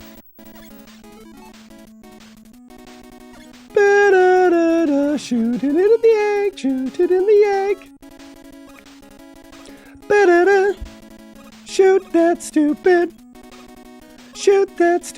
egg in its face. Do eggs have faces? I don't think so. That's a long jump. Huh! I don't think eggs have faces. Fibonacci, yeah, but the Boomerang Dickhead Man, the real fast one. That's what his mom called him, anyways. I'm not here to judge. Liquid emitting air-like. Yep, that's it. Those words.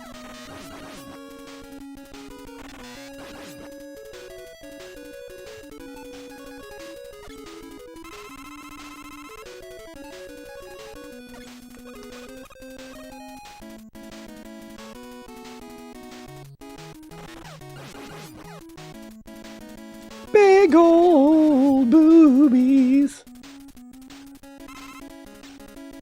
The boobies. Big old boobies. Big old boobies. Put them on my face, right in my face. The boobies. Big old boobies. Put them on my face. Put them on my face.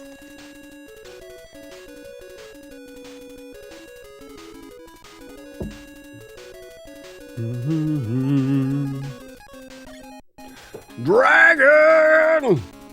You tricked me, Dragon! I love that boy and you changed him! You tricked me, Dragon! I watched that movie in the theaters with my brother. It was great. I made my kids watch all of them. Oh, wow! Great! I hope I do that in a run. And then make me want to go outside and throw sticks. Put them on my face.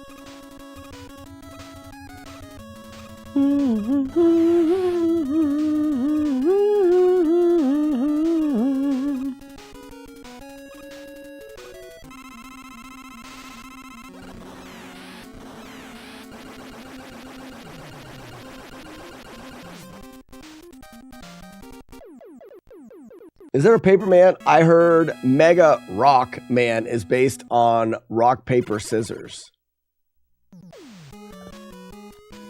I don't know if that's right. Or not. Any reason for not using Quick? No, other than I just don't see a reason for it. There's no reason to, there's no reason to not use it, but there is also, for me, no benefit of using it. I guess the reason to not use it is it doesn't cost you any quick man. But at this rate, we don't, I'm going to get hit, aren't I? That guy's going to jump on me right there. Yeah. All right. So we can't do that. I don't think I need anything there. So you just switch to metal.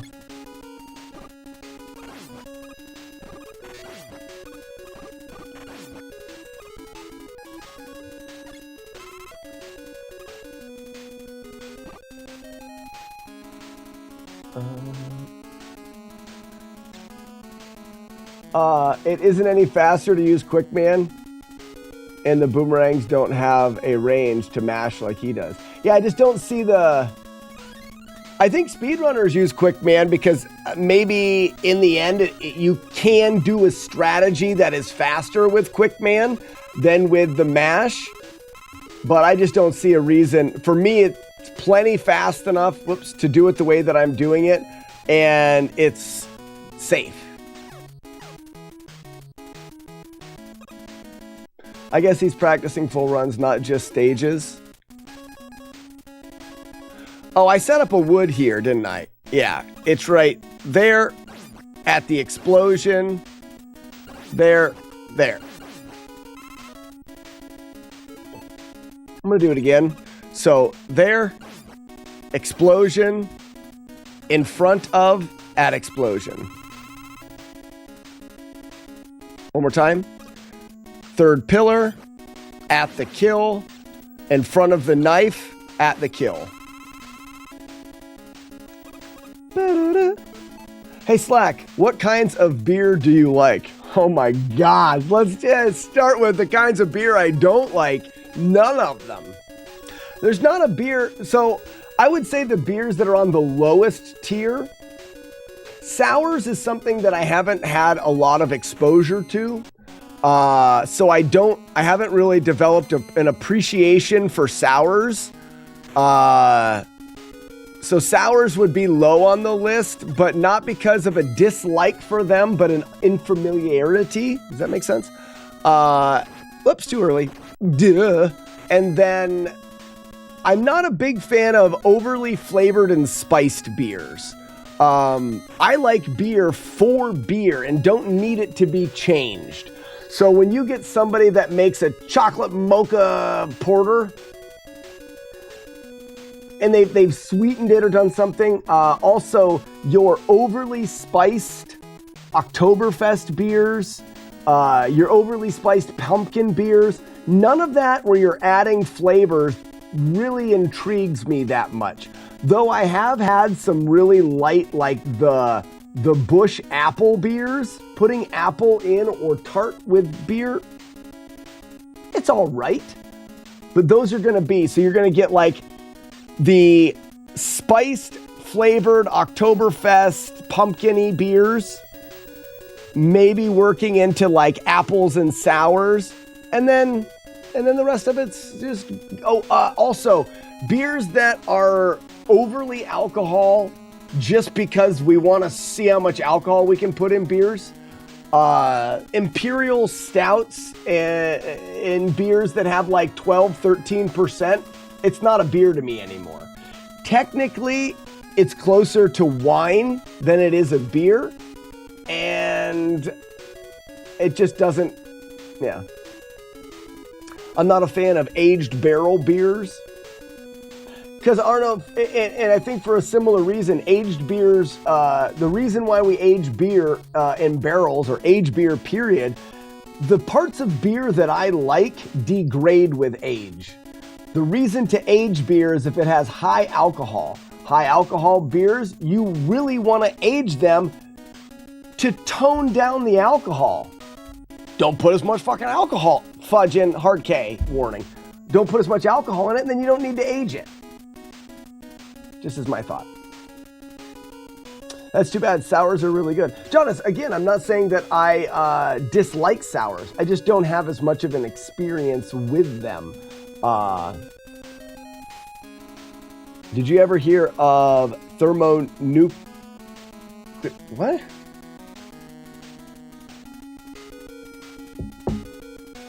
No, I've never heard of it. I live in Washington State where the majority of hops are grown. I agree about flavored beers. Well, I have some hops growing here. India Pale Ale is your favorite? I like, but here's the thing, Jonas, that has been taken too far. India Pale Ales, IPAs are really good, but when that, not fad, it's not right to call it a fad. When IPAs became popular, breweries tried to capitalize on IPAs by making IPAs, and then they needed to set themselves apart from the pack. And it happens so much in all sorts of facets. But with beer, when they found something that people liked, they said, all right, everyone's buying IPAs. I'm a brewery, I'm gonna make an IPA. But you couldn't just fade into everybody else's, so they all tried to one-up and outdo the other. You end up with extremely bitter or extremely hoppy or extremely alcohol intense. It's extremely high ABV. So they had to try to outdo each other in one of those.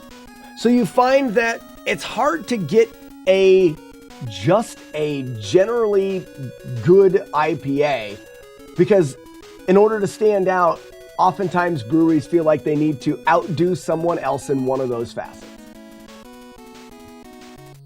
I'm going to bring an IPA and smoked beer I've made. Arno, I hope you bring, hold on a second. Arno, who are you going to bring? I thought it was Army of Toasters you said was up by you, but it's a different toaster, isn't it? And Jonas, I don't want to state that that all breweries. I'm not labeling all. I'm just generalizing a brewery's desire to set themselves apart, and they start to set the bar higher and higher and higher to outdo each other, and you end up with something that is just not what the traditional style is. I have a stylistic chart that we got when we started brewing. Jonas, do you know we brew beer here, right? I think you do. When we started brewing beer, there's a stylistic chart that talks about styles and why the styles happened and where they come from and how they've stemmed off.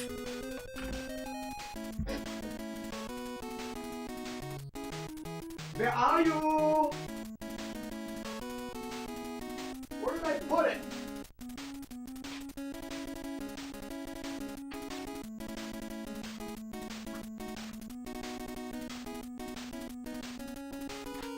What the hell?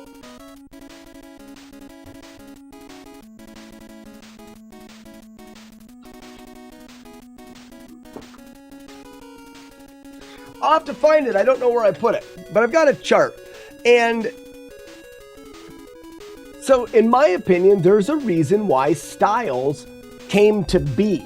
As people started brewing different beer and you said, well, I'll take this beer and I'll change a little bit and it'll potentially become a new style of beer.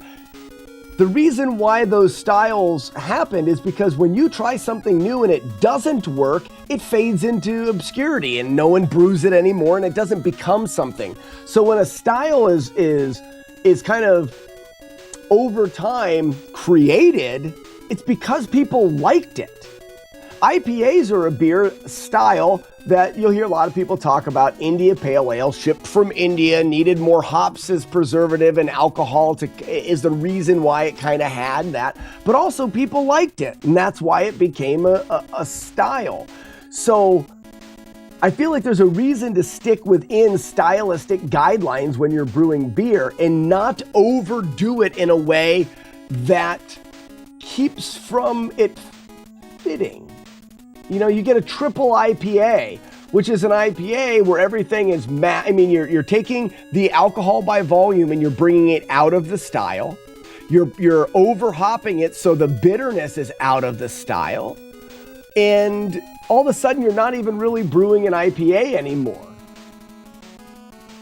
Sam Adams Jacko is my favorite pumpkin beer.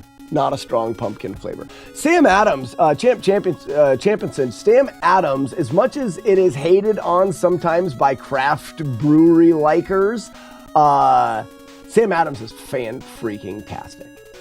Across the board. Do I love all of their beers and are they my favorite? No, but quality of beer and quality of recipes, Sam Adams does a great job with almost every beer. They're not all my favorite, but they don't.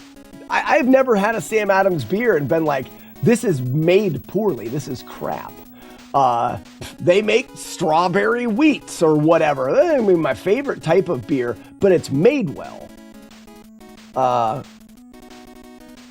It's ironic that the hops in IPA to preserve the beer originally is now the component that can skunk the beer if it's too old. I don't know if I've ever heard that. IPAs tend to lose their hoppiness over time. That flavor, maybe not the bitterness, but the flavor, and maybe that's where you're talking about skunking. Sorry, I got a lot of chat to catch up on. Not a fan of smoked beer, mostly everything else I love. I have never really had a slap. Arno has been here a bunch of times. Flying toasters, that's it, not army of toasters.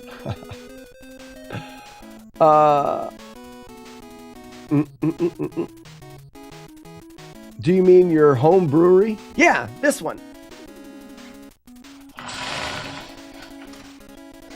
So I've got a 10-gallon brewing system. We've got our kegerator with 3 taps on it. They're in the shape of golden triangles and a sign that says beer is my Triforce. It gives me power, wisdom, and courage. The middle one is for stouts. It's a stout tap. I've got the CO2 and nitrogen for the stouts. And then a mess over here that needs cleaned up, but a dishwasher for bottles. You can't see on top. I don't know if I can even get it there. All of the carboys and stuff are on top over here. We do have a 15-gallon stainless conical fermenter that I don't really use very often, but this room was a brewery long before it was ever a streaming room. I bought this house. Let me skip ahead. I bought this house a long time ago. And I think almost 20 years, 18 or 19 years ago. And when I first bought it, I moved in 2 of my buddies, and this was a bachelor pad. This was a single bay garage. And in that single bay garage, we built, I don't have the pictures on this computer. Otherwise I'd bring up some pictures, but we built a brewery here. The 3 of us were thinking about, hey, we drink a lot of, well, actually, one of the guys that lived here wasn't part of it. It was myself, Casey, and Josh, or my 2 buddies. We said, we like beer. We like going to breweries. We should try to learn to brew our own beer. And we jumped into craft brewing. This is 16 years ago. Well, I've only been here 2 years, maybe 17 years ago. The specifics don't really matter. And we jumped into all grain brewing, and we built this brewery. And for a long time, we brewed beer every weekend as bachelors. We would brew a new batch of beer. We would take the batch that was in the fermenter. It would go into a secondary fermentation or whatever. When it was ready, it would go into a keg. It would go into the kegerator. It would live into the kegerator until we needed room. Once we needed room, it would get bottled and it would go into the bottle fridge. At one point in time, we had 12 different beers in kegs or in bottles or on tap. We actually ran what could only be called a brewery, but it was just for local friends and family. Oftentimes we'd have a dozen people here on Saturday brewing beer, and we did it every week our goal was to open a brewery, and it just never happened. We all got married and we all had kids, and eventually the brewery started collecting dust.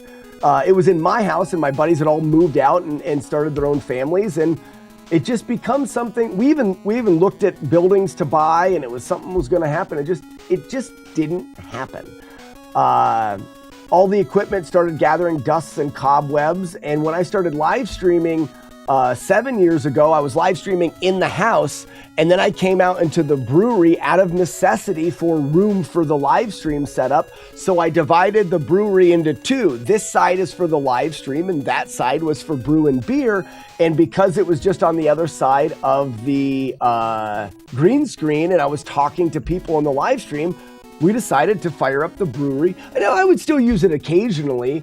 I would do big batches. We did a maple mild, which was like a maple brown ale that was really popular. And I would brew about 40 gallons of that every year. We also did a cream ale in the summer that I would brew 40 or 50 gallons every year. And I just brewed a couple times a year. Since I started brewing on stream, we've experimented a little bit more, and now I've got friends like Arno, right there in chat. Arno is here, who comes down from Canada, and he brews beer on the system with me, and it's got me back into brewing. My goal now is to create my own stout that is as close to a Guinness as I can. Because I really enjoy Guinness in its particular flavors. I'd like to use it as an excuse to fly to Ireland to have a Guinness in Ireland and go to the Dublin Brewery and come back is just for no other reason than to have a project. Raspinall, I'm very much looking forward to that. I don't know if I can get there any more than one night, but I am going to make it down to GDQ for the two of us to go to Taco Town to have a face burrito. And if it's just the two of us, even better. Taco Town for a face burrito, and then hang out and tell stories and play video games and get shitty on some sake and drink beers and hang out. So I'm very excited about that. It will be only me driving. I can ask Flying Toasters next time. Yeah, don't worry about that, Arno. Army of Toasters was in the chat, and I heard Toasters, and I just whatever, you know. Weeblo of Doom. If you would like to, I would love to have, you could fly into Pittsburgh. I'm only going to be there for one night. Fly into Pittsburgh, hang out with Raspinall and I, drink some beers, have some sake, and go to Taco Town for a face burrito. And then I probably have to leave in the morning. But that would be freaking a good time. I'm not going to get a pass to GDQ. I'm just going to go there for the hotel hang. You're going to be there Tuesday through Saturday? Oh my gosh. I got to try to make it down. Maybe I can make it down for 2 nights. But if I go down for 2 nights, I almost feel like I need to get into the event. But I didn't spend any time in the event last time. We did a little bit, but it was unnecessary. Who visited say that Guinness is different in Ireland. Higher ABV. Jonas, what state am I in? I'm in Pennsylvania. Northwestern Pennsylvania, tucked right up by Lake Erie. Yeah, it's about the hangs. I mean, and I'll see if I can get down there on like a Thursday after the stream, stay Friday and leave Saturday. Or something like that. The problem is my birthday is the 10th. Ooh, Weeblo's birthday is the 9th.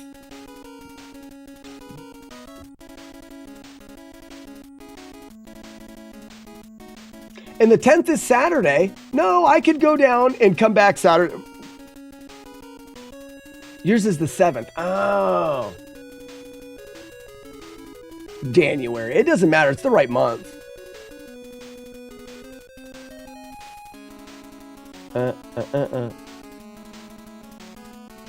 You are near my girl, Audra Miller from Erie.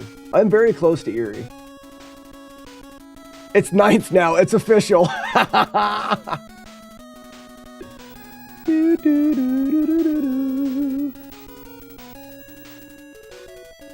So, Jonas, what I believe is happening with the Guinness, and this is all speculation driven by a lot of research, but so Guinness has a tradition of using slightly spoiled wort introduced back into their fermentation to give Guinness its traditional flavor and sour note that's in there. And I don't believe they do the same process for beer that they're shipping internationally because of how long it needs to last and stuff like that. I believe the beer that is brewed in Dublin that is distributed in Europe is different than the brew they ship overseas for that reason. And that's why people will say a Guinness in Ireland or in England is completely different than the Guinness we get here. And I think it's for that reason. I don't know that for sure. A lot of home brewers, to mimic Guinness, will add in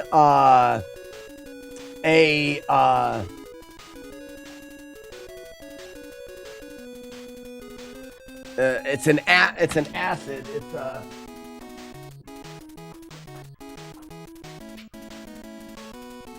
lactic acid.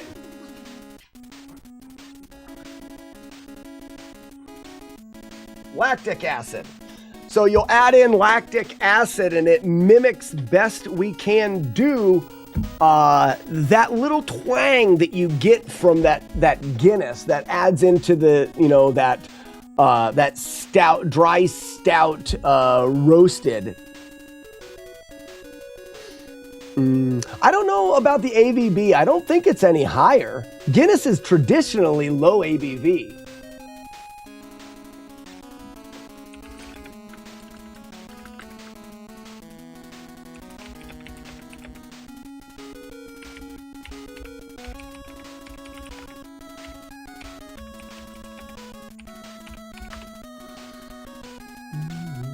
ABV of Guinness sold in Ireland is typically 4.2.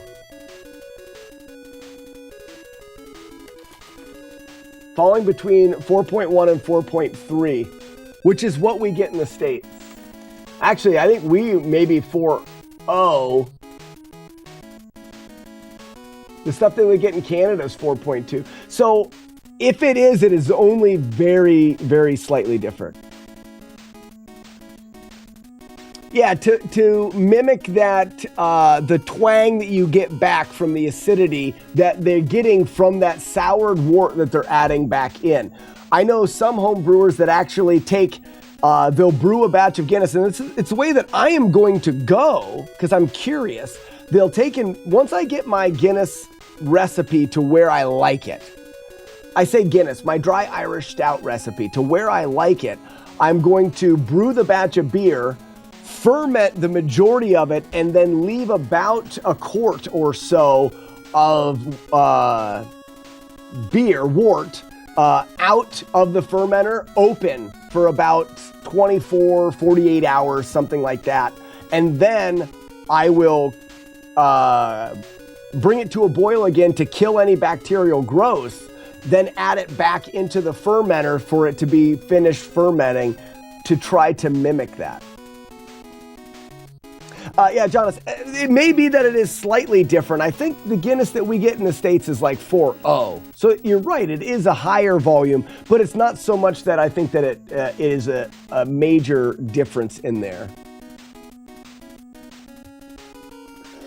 I've got family in PA. My dad grew up in Lancaster. Oh, really? Yeah, PA is big. Lancaster's still 5 hours, 4.5 or 5 hours from me.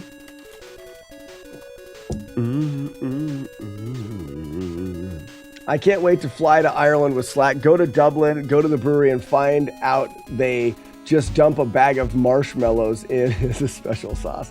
Yeah, Raspino and I are going to go Dublin to Dingle. Because you don't ever go Dingle to Dublin. Always Dublin to Dingle.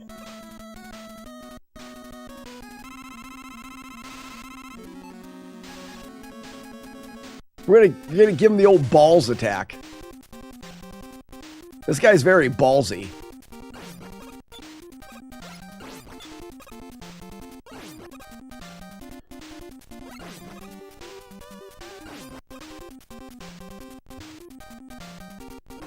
Oops. I need to be farther to the left there.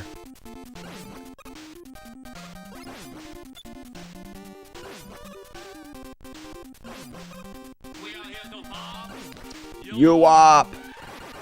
All right, let's do that again. Yeah, Amish and Mennonite. Huge Amish communities up here. Huge. So I need to stand all the way in the corner here. That way this guy comes down and I've got room for that. Then we jump back to the left. Then we're over here.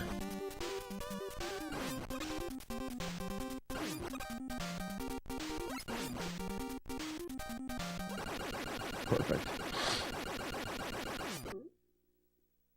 If you go Dingle to Dublin, you could possibly get an infection for sure. Do you guys have Amish? I expect the horses and buggies when I visit my family. Yes, lots of horses. The town that I am in Spring Creek. A very close town is Spartansburg, otherwise known as Sparta, full of Amish.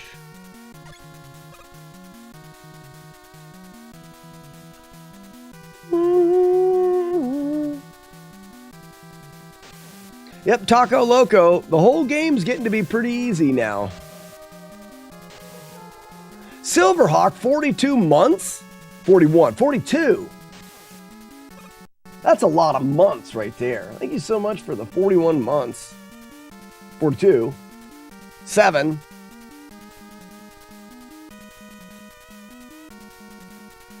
And while you're visiting Slack, go to Peak and Peak. I mean, you can go to Peak and Peak if you want to snowboard and stuff.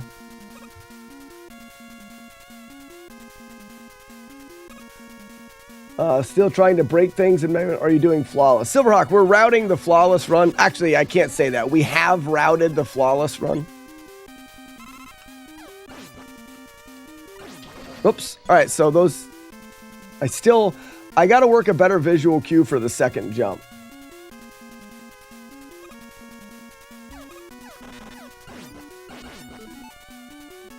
Ethel today? Hell yeah, I want to be Ethel today. I want to be Ethel every day. Irma yesterday, Ethel today. It blew my mind seeing all that. No bike lane. Like we've got here, that shit is for horse. Yep. So I want to wait here. I can get that. So I stand here, throw, jump. Throw, jump. So throw, jump. Throw, jump. I'll just slow down and do that.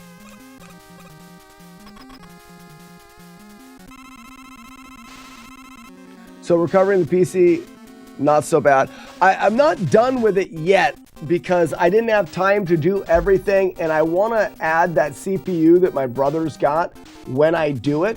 He's coming Friday for a brew session, so he's going to bring that over. I'm brewing beer on Friday. Saturday, I'm working on the house. Then Sunday, I'm going to open up the PC. I've got a Windows 11 install on a jump drive. I'll open up the PC. I'll take out I'll unhook my external. I'll take out the bad SSD. Leave in my good 500 gigabyte SSD that's in there. I just put it in there because Matt had it left over from something, and I'll put it in there. It's great because it's going to become very useful. And then I'll take and swap out my brother's CPU while I'm in there. Then I'll fire it up, boot Windows 11 from the jump, and then I have my it's my C drive where it's going bad. It's got all my program files and everything in there, but it's backed up on my external. So once I get Windows 11 going and back up from the SSD, I'll plug in the external and then bring over anything that I want. Should be pretty smooth, and it gives me a reason to get in there and replace that the CPU, which should fix my, or potentially could fix my USB problem. So it's all good. But at this point, that hard drive could fail right now. And if it does, then I fix it earlier. But everything is backed up on the external. Should fix known issue. Yeah, as far as I know, it should. From what we understand, or from what Jodosh understands about what's going on with the USB drives, very likely to be CPU. And not be motherboard.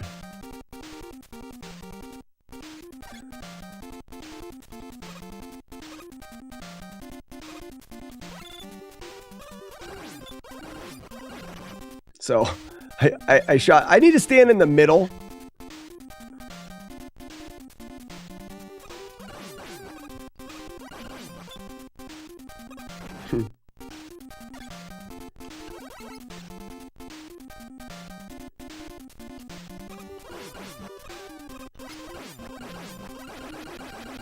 I gotta do that again.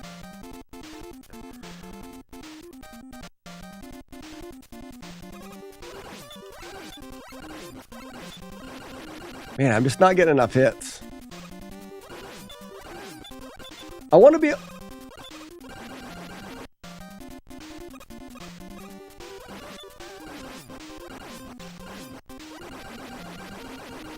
Hold on.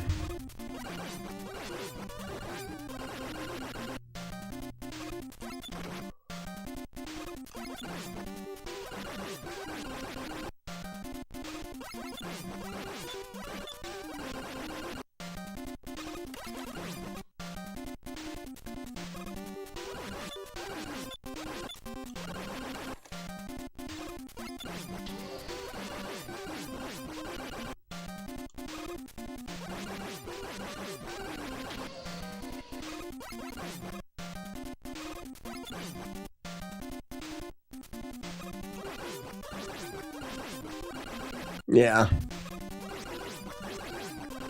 I don't need to do a triple because it's only 3. I can't do it in 2.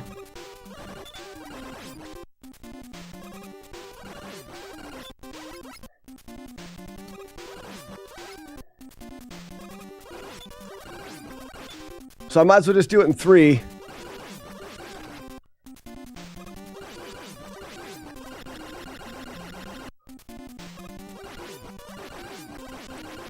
Yeah, okay. I don't need to switch to a mash. I'm going to do a thumb, jump, 1, 2, 3, jump, 1, 2, 3.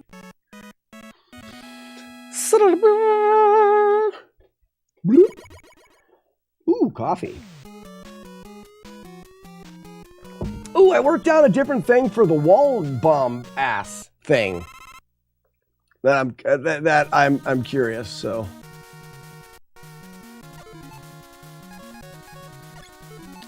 And I don't think I need bombs. 3 or 1. I'll go 1. 1 and then wood. What up, James? James D.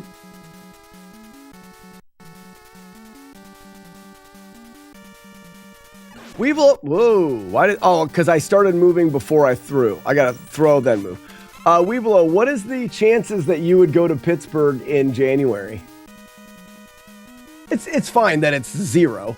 I'm just curious. Because that is a long ways for you to go. But it would be a fun hangout and face burritos. Very low. Yep, fair. Very fair.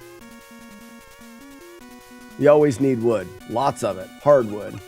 We call this, the strategy we use with Woodman is Stumpy 2 Pumpy. It is a good face burrito, but Raspinall, I don't know if I would go as far as to say like it is this super amazing thing. It's not a you must have. I don't get a chance to indulge that much in face burritos, but I can imagine that there are plenty more. I've already got a couple bloop work trips around that time, and traveling isn't my favorite. Understood. There is a face burrito. So, guys, question. This is important. Does a face burrito need to be able to be picked up? Like, is a classification of the burrito that it can be handled?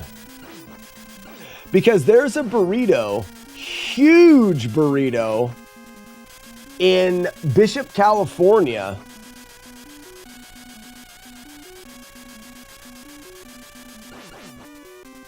that, yes, okay, so it does. A wet burrito the size of your face is still a face burrito. Okay. I want a face burrito. I do too. So there's a burrito that you can get at this place in California that we climb at, Bishop, California. It's a big rock climbing destination. Can't remember the restaurant, but they serve you, and it's on a oval shaped plate, but it is, I mean, it's face burrito sized, and it also comes with a side of rice and beans in addition to the rice and beans that are in it. Or you can get it on this. I can't remember exactly what it is. All I know is it is ungodly big and it hurts to eat it all. James D, do I climb? I've been climbing for years. James D, I actually, my brother, who I'm very close with, that got me into rock climbing years ago, I think it's been open for like 6 years now, owns and operates a rock climbing gym here in Pennsylvania that we built together. Built the walls and everything. I mean, it's a bouldering specific gym. Mostly, it's a very small gym and it focuses on bouldering, which most gyms do. It does have a small section that you can top rope, and we even put one lead climb that goes up and climbs across the ceiling. What am I doing? That's fine, I remember. So yes, I am and have been a rock climber for many years. I don't climb as much as I would like to anymore, but oh man, I miss climbing now that I think about it. Thanks for reminding me. I was doing this.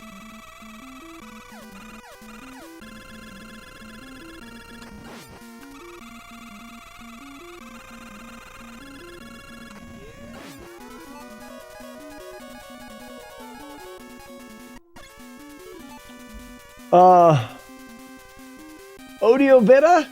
O Dio Vita. Odie? Can we just do Odie? Thank you for the follow. Climbing rocks. When I was climbing regular, I got up to... So I didn't do enough traditional climbing or bolt climbing to my scale of climbing is not... I've always went off of the bouldering or the V scale. When I worked as... So James, I also was a rock climbing instructor at the Philadelphia rock climbing gym, the Oaks gym, which was in a little bit out of the city. When I lived in Philadelphia for a year, I spent that year as an instructor in Philly. And I think that's when I was climbing probably my hardest, and I was climbing V8, and I don't remember. Well, I was working on a V8 problem that I never got. So I actually kind of boasted there a little bit. Climbing 7s and working in 8. I really think I could have gotten it. I just never got it while I was there. I don't know what that translates V2. I would say I climbed V5 the majority of my climbing. Right now, I could probably climb V3 or 4. I don't climb very much anymore. A guy I work with is big on climbing. Rasmus says, in bouldering, I was a solid V4. Yeah, that's probably where I am right now. V3, V4. Oh, James, you live in Scotland. Oh, man, that'd be great to go. Vita, like PS Vita. So you said Vita like PS Vita. I don't know what that is. It's all good in the hood. I like that. Odie. I'm going to go with Odie. Does anybody call you Odie? Can that be our little thing? Vita. Vita. Odio Vita. Thanks, Weevilo. Odio Vita? Odio Vita.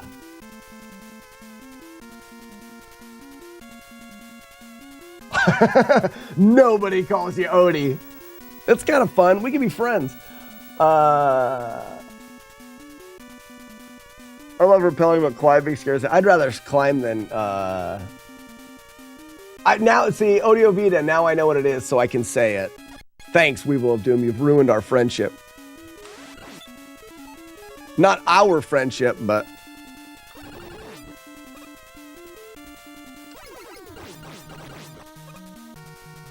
all right. So here we are, folks.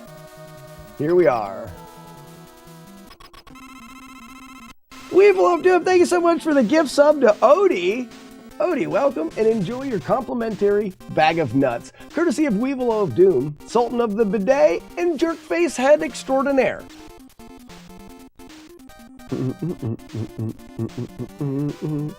Chad Odie. Chad Odie said, I always said Chado, but it's Chad Odie. I was a 5'14" climber into bed. Yeah.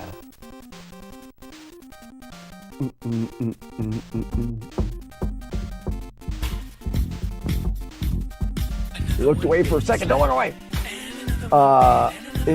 Stick around and enjoy the dumb. He means me. All right, so I worked on some different strategies for this. This is what I'm doing right now. Don't jump too early again. I got scared.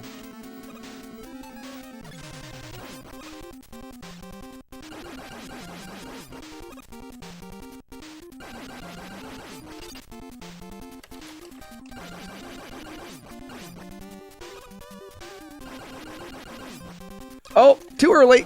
Damn it. That's just because I'm scared. All right, one more time. There. There. There. There.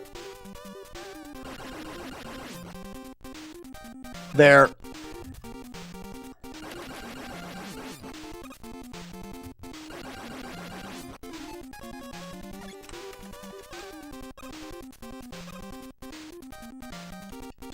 Oh, I landed on the ledge. I'm supposed to fall there. That's fine. And then finish. All right. Again. Tap, jump, jump, boom, go, follow, and jump. Perfect. Jump, throw. That's good. Placement, turn, jump. That's good. Immediately shoot. Wait for the flash. Go. Nice. Wait for the flash. Go. Oh, too early. Shit. Jump, jump, jump. There it is. Jump, jump, and crash. Be one with the dumb. I've climbed a couple 6s in my life. They were barfly. I gotcha, I gotcha.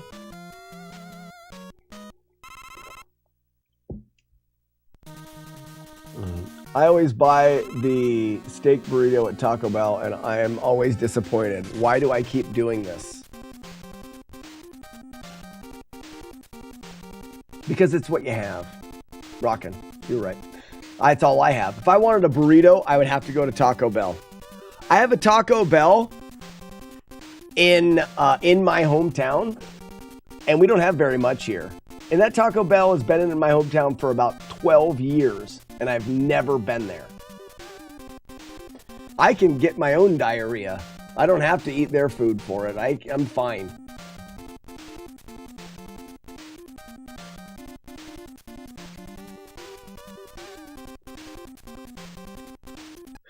So the other option is that if everybody's watching is I could do this.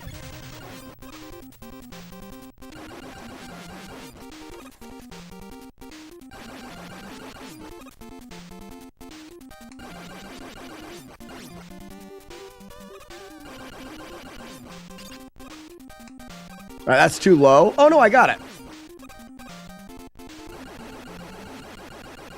That's pretty sexy, right?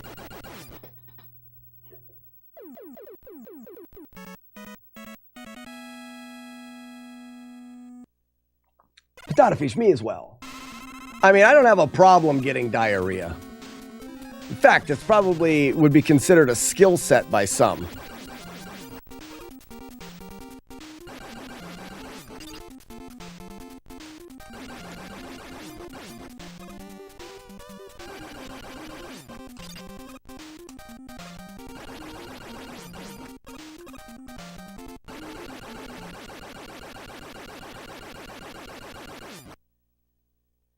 So that keeps me from having to dodge 2 shots. And if I miss it, it's all right. So the spot to practice would be, I mean, this is the same.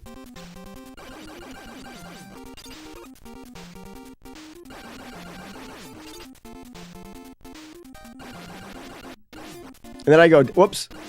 And then I go down.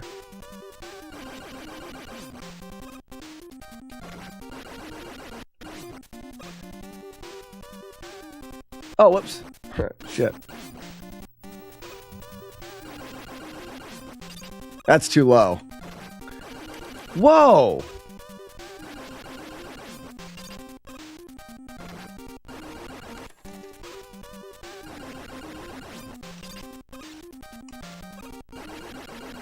That's like blowing it up every time.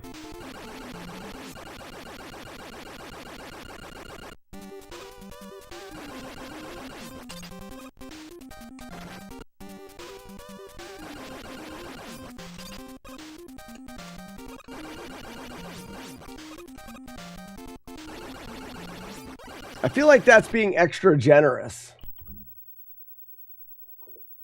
Oh, Jonas, I can eat Taco Bell for sure.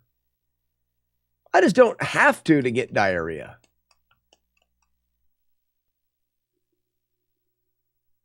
I love how Weeble of Doom's like, but you can go here for a face burrito. Could you go here for... Have you ever went to this place? The Sultan of the Bidet and the connoisseur of the face burrito. New titles. And face burrito connoisseur. Shitholes.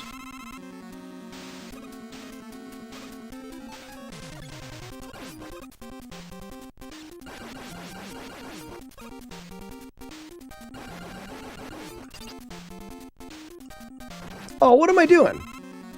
It's my fault. I'm thinking about that last shot.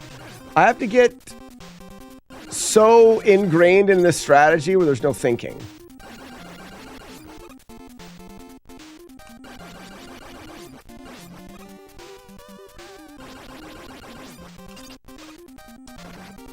Too high.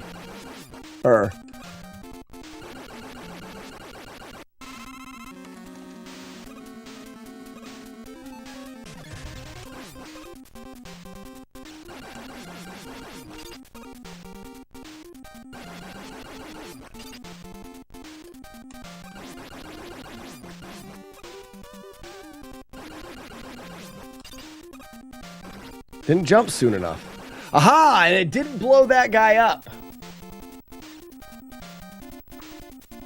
So let's figure out what that's all about.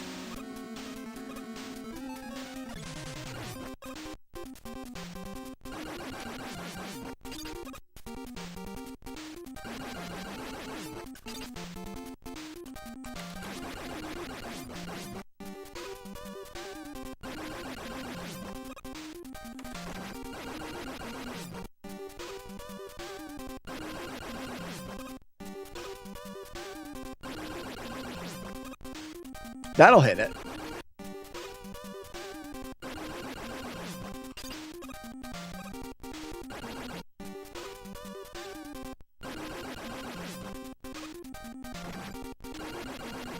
But that was getting it before.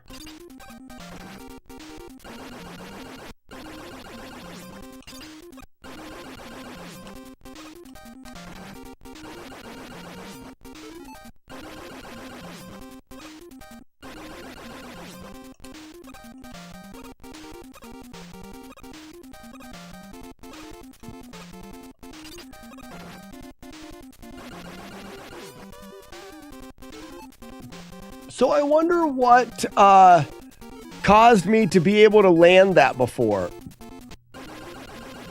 Is that a dick? From the Eagle Clan? No way! Ladies and gentlemen, please welcome a dick from the Eagle Clan. Oh my gosh. Thank you for escaping the cave and coming to join us today.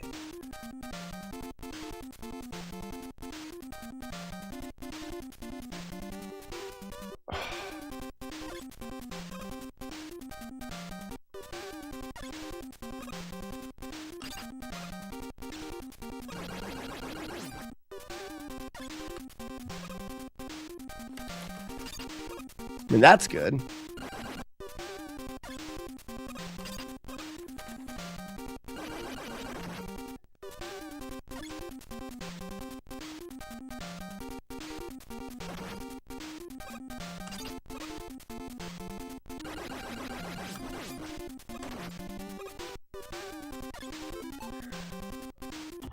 All right, hold on a second.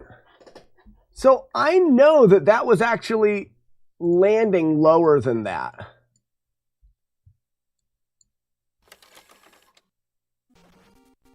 Shut up, me. Hi, let's watch me. This is me from when I was me.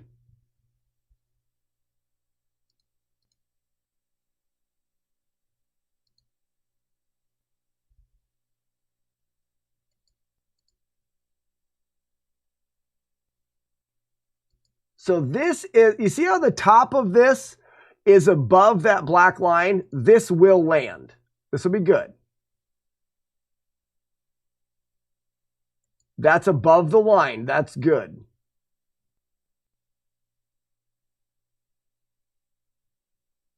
This is below. This has, and my foot is there. This is below that line. It should not blow up the top one.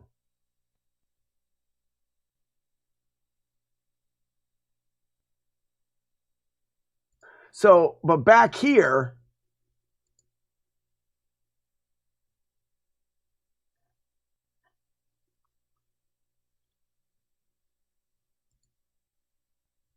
our foot's farther forward.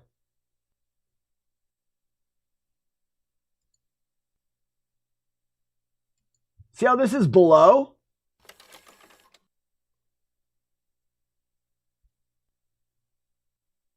That's on the line, but it blew up both of them.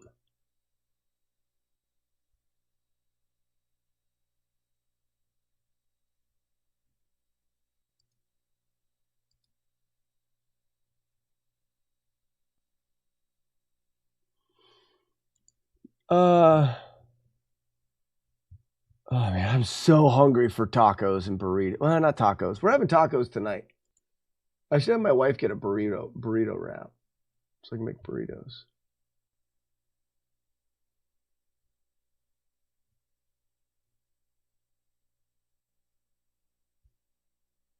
Wow, you guys don't get to see much with all the flashing. It looks like I'm So if I look at my foot, I've got a corner of that off of my foot there. It looks like my foot is about 3 pixels into the wall.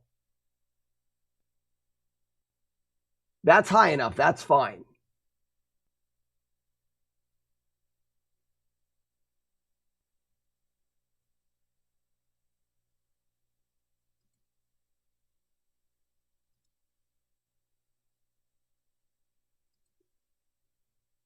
I want to see when I was working on this.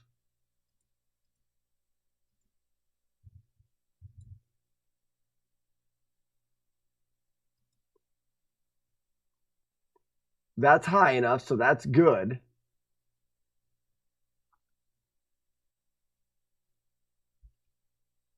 But there was a point in time when I was too low, but it was still blowing up.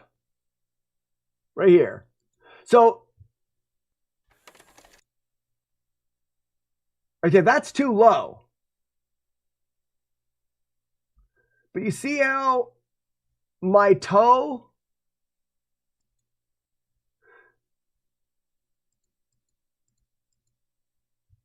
so my arm is in and my toe is in.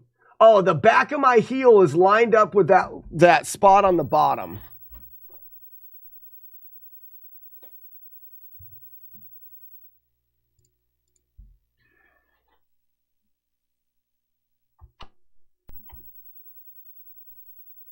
All the Mega Man 2 stuff. I've been watching all the From the Cave? Dick? From the Cave? And burritos are superior. If you have the stuff to make tacos and you're only ingredient away, if you're only one ingredient, said to buy beer. I have beer.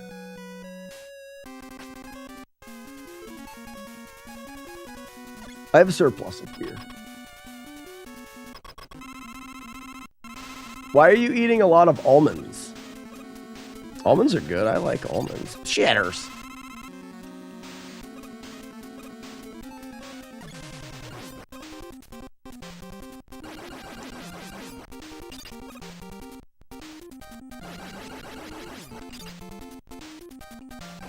My bad.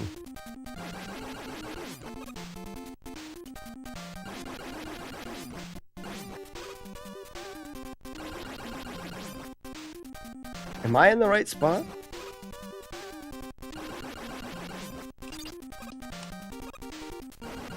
No, I'm not.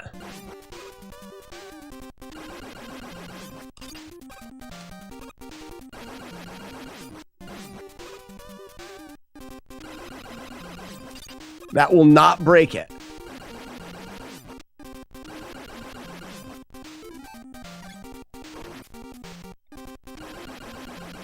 No, I'm in the same spot. All right, so what has happened differently on this one? Let's go back to the setup of this.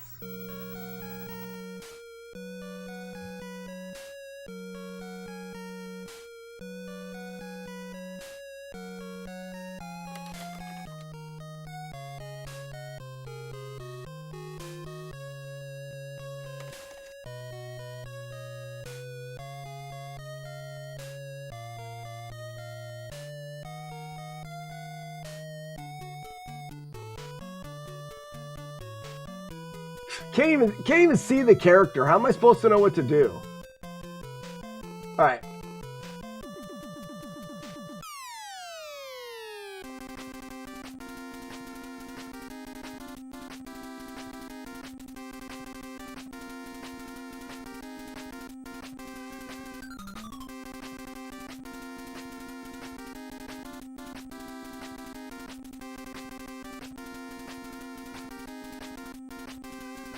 That's too low, but it's gonna get it. What is happening differently there? The reason why I ask is because like that. Oh, that's high enough. That's fine.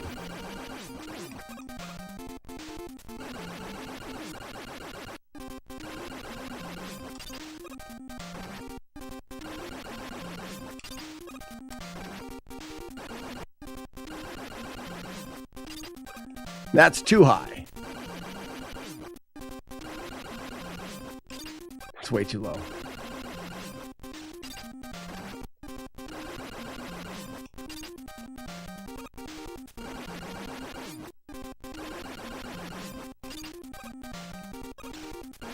And in this case,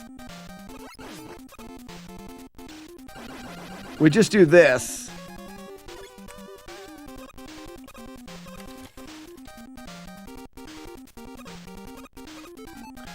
So we can still try it. The only issue is if you're too high. In this case, you can be too high. And the better snack for you to...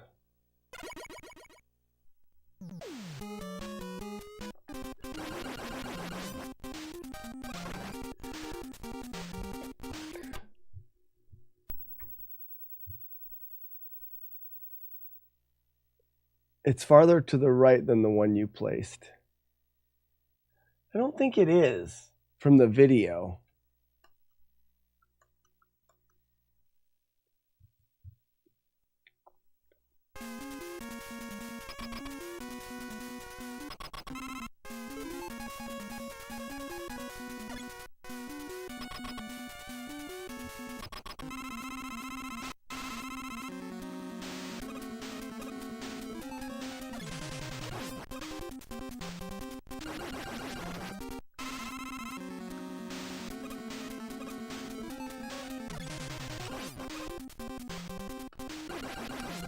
My bad.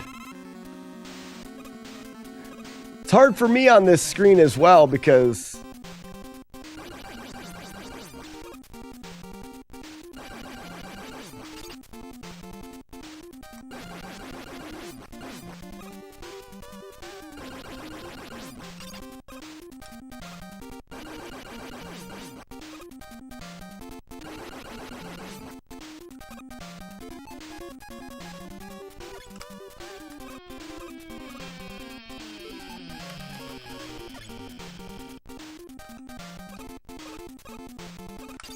it's an easy fix, though. Only thing is, if you're too high, you rip it.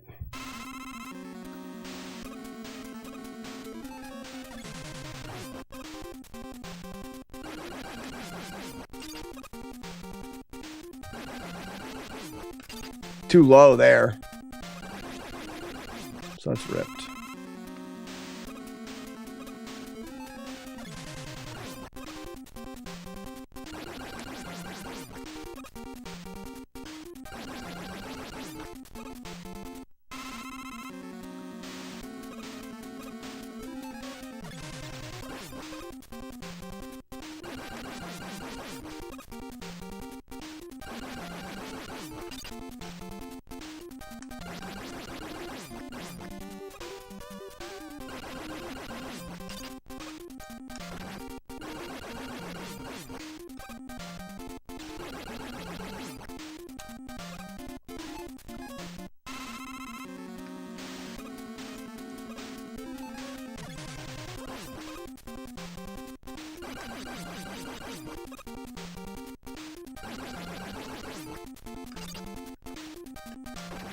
Too early. This is the room that makes Slack switch this game to a 1 run a day. Oh no, it won't be this room. The 1 run a day is the small. Is the mundane lapse and focus mistakes that make me have to start all the way over. Not something like this. He owes us 47 days of Batman. That's not a true statement. That's a stupid thing that someone would say. Why would you say something like that? That's dumb. Now you look like a fool in front of everyone for being so stupid.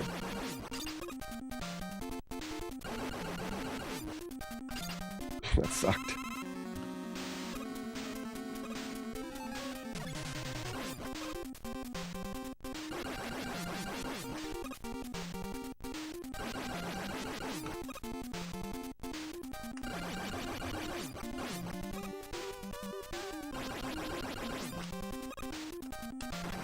That was dumb.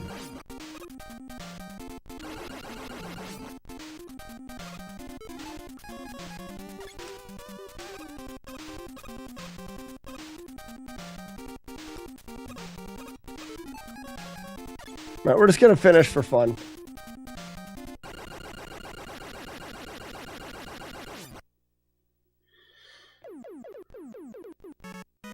Scooby-Doo. No.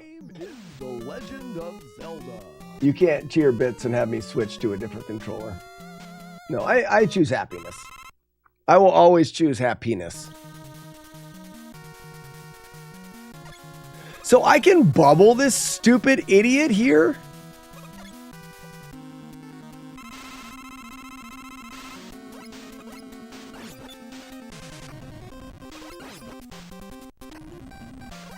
Okay, that's just awesome to know.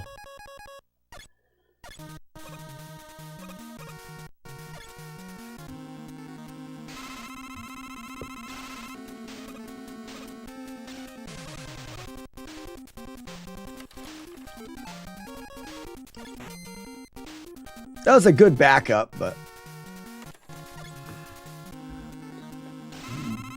yeah, I know about the pause tricks, but I don't do them. Okay, so that I gotta recognize these patterns better. Muse Killer.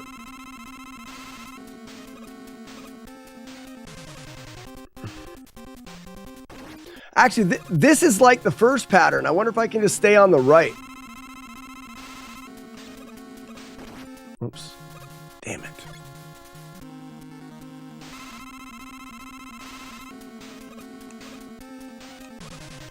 No. So that's how that pattern works.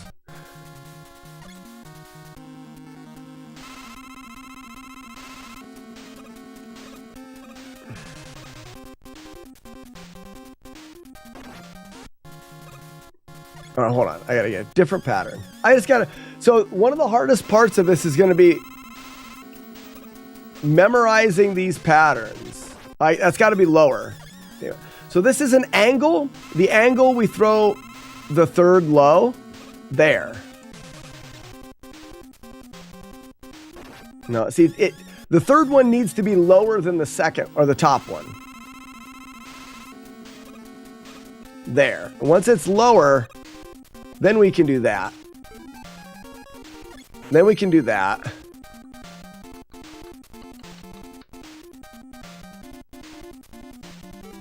And then we give him the old Stumpy Two Pumpy.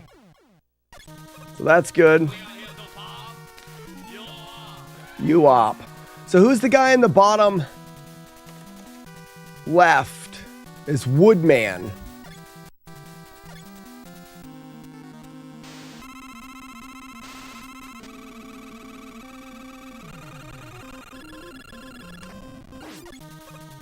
And then we do Toad. If he immediately fires, we jump.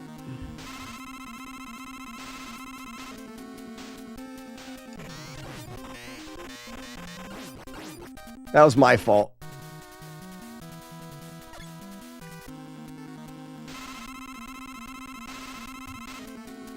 Otherwise, we wait here. So if he fires, we jump, and then we need to hit him and move closer to mash. So if he jumps, we jump. And then do that. In fact, I could probably get right up beside him and then he would jump again. Let's test the theory.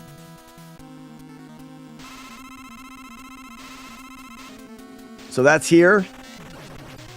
Oops, I didn't get far enough.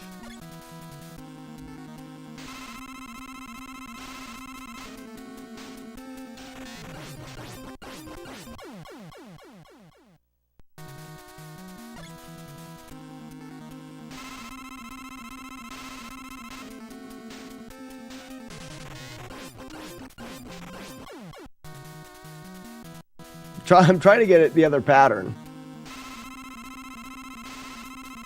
There we go. Okay, he'll shoot when he gets to the ground, so we can't do that. So this is the other pattern. If he jumps, we're going to jump. There's a jump, we jump, and then we want to hit him once. And then get him on the way down. We got to get a little closer. So ready? He jumps, we jump. We're going to hit him. Done. All right, that's easy enough.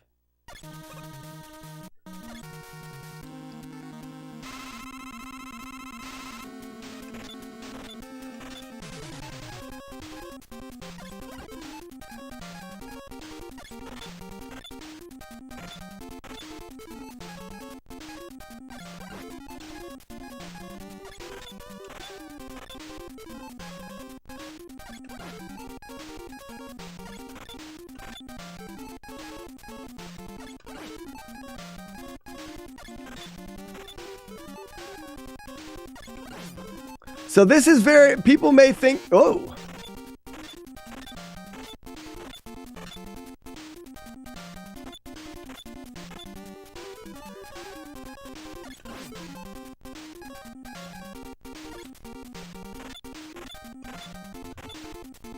I know you may think that this is too similar to the pause glitch. There's a difference between pause glitch and this. This is utilizing the game's weapons.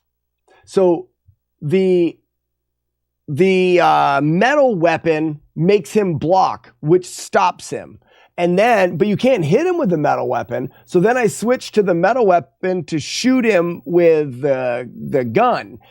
The pause glitch is utilizing iframes created by pausing the game, which I don't think was intended. They didn't want you to become invulnerable when you were pausing the game. But they did set it up specifically so that when you threw the metal at him, he blocked. So that's part of the game. So we're making him block with the metal, switching to the pea shooter, shooting him, getting damage in, then switching back to metal and making him block again. So I feel to myself that there's a difference. I'm curious to how you guys think.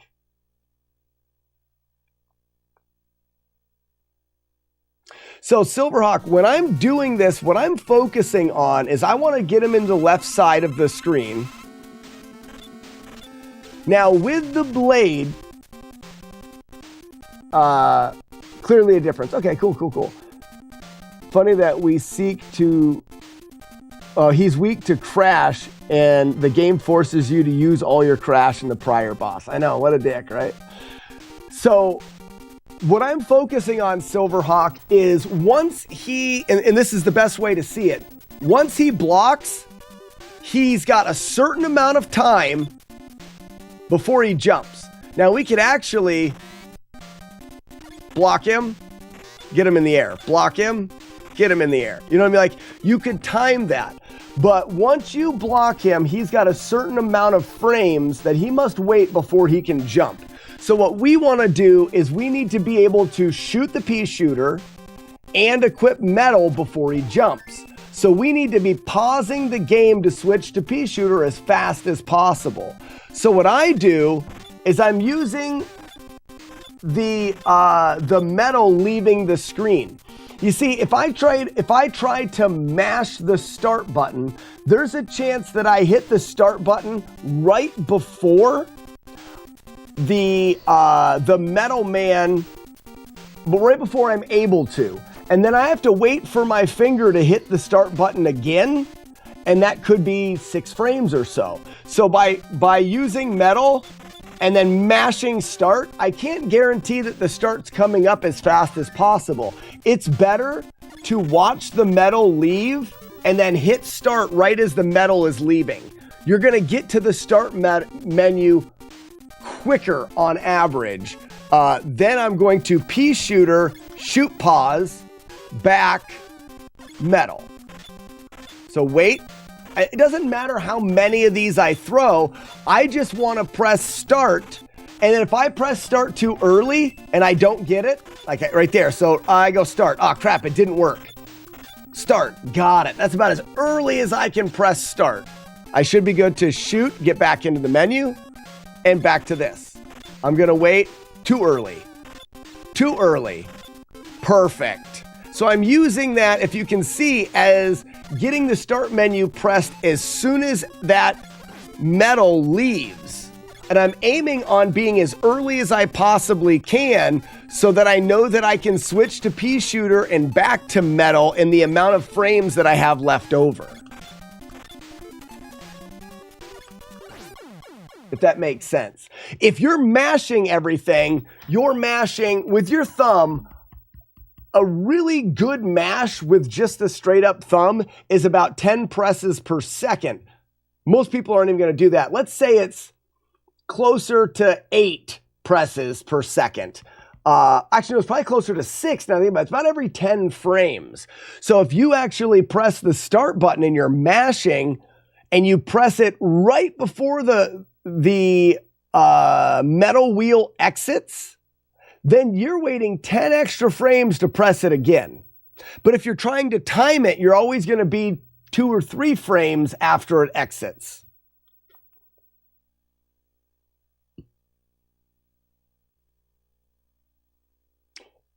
Silverhawk, exactly. If I'm pressing extra, I normally throw 2 because it gives me that time. I could do 1. So I could do this.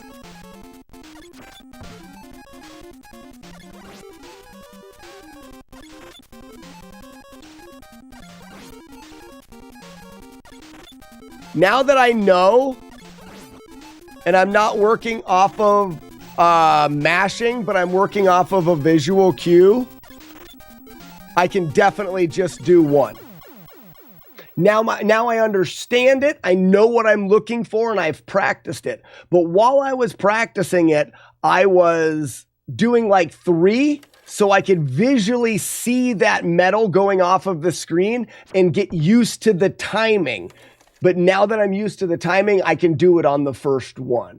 But I was doing 2 or 3 at the beginning, so I saw the metal leave, saw the metal leave, saw the metal leave, and now I press the button. And it was more for building that muscle memory and timing. But Silverhawk, now that I do it, I could try each one. But if I was to press it too early, I could just throw another metal. And I know I pressed it too early because the pause menu didn't come up. Pause menu doesn't come up? Shit. Metal again. Start over. But it gives you, because otherwise, if you're too slow, there's a chance of this happening.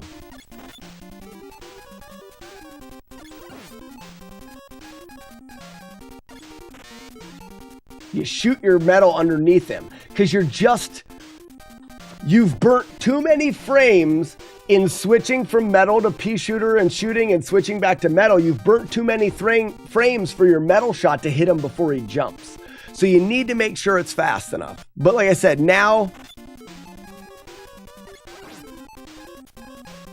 bing, boop, boop, boop, bing, boop, boop, boop, bing, boop, boop, oop. Oh, that's not good. So I know he's going to jump now. I'm going to angle up and shoot. Missed him. I can still save this. But I have a lot less time in between now. All right, now I can shoot above me and move.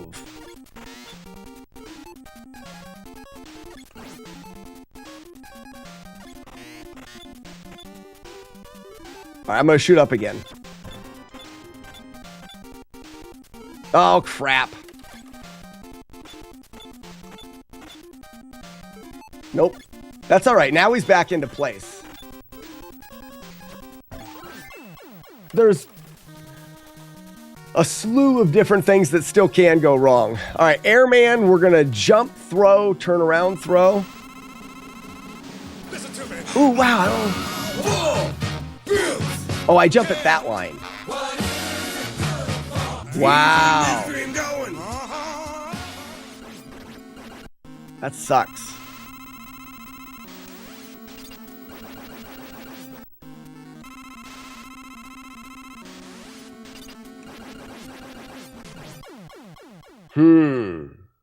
I don't know if I've ever had that one. There's a wonderful video on how Quick Man's programming is broken. Really? I'd love to see that.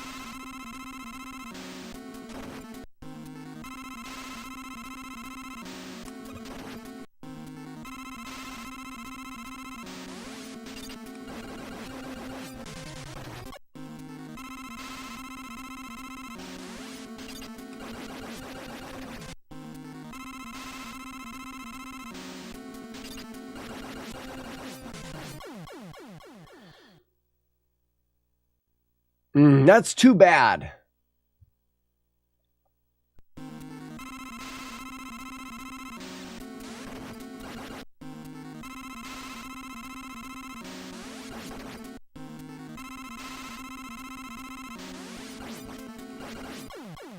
So I need to jump immediately then. Maybe immediate jump. We'll look at that.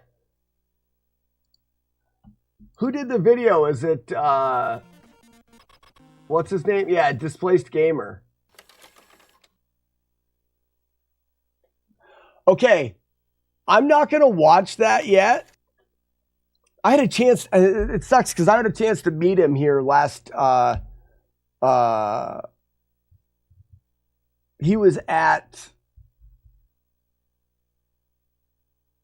where we did NES Fest at Retro World Expo. I had a chance to meet him, but I was too busy at NES Fest. Before I do that, I would like to take my stab at what I think is happening, just for fun. All right, if we get here, I'm going to get really excited because the game's over at this point.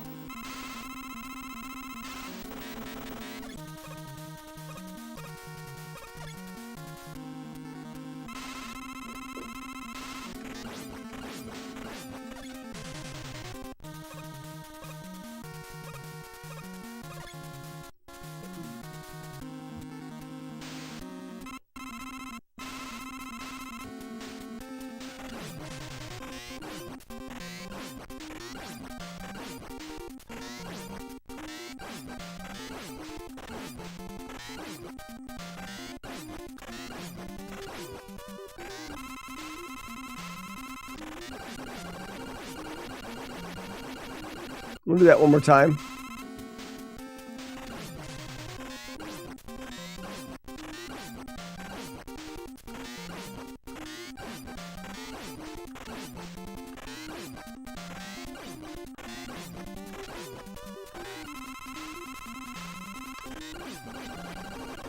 Yeah, I didn't get my mash good enough. It's too bad that that mash is that precise.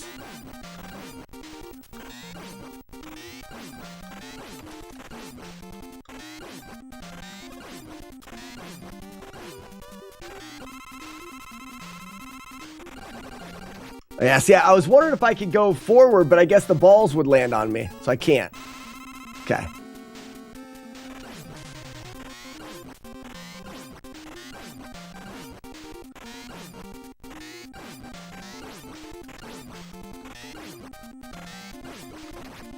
Oh, I wanted to save here. Okay, so.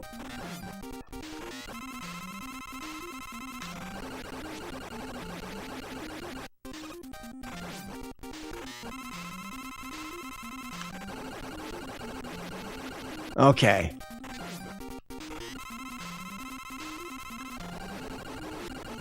All right, that helps. So I'm in a spot where I can actually walk forward a little bit, so I lead with the up left. That way I guarantee I don't throw any up in the air first. Wait! Oh, I could do that.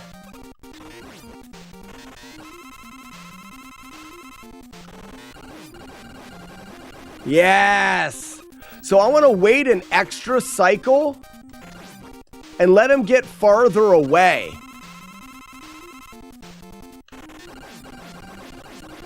It gives me more time.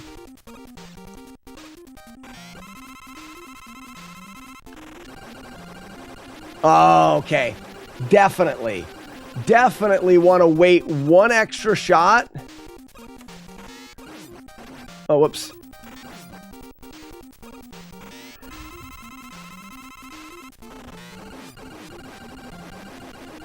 It just gives me, doing it here, everything has to be tight. But if your mash is good, you're fine. But that ball's really close to you. If I wait here, whoops.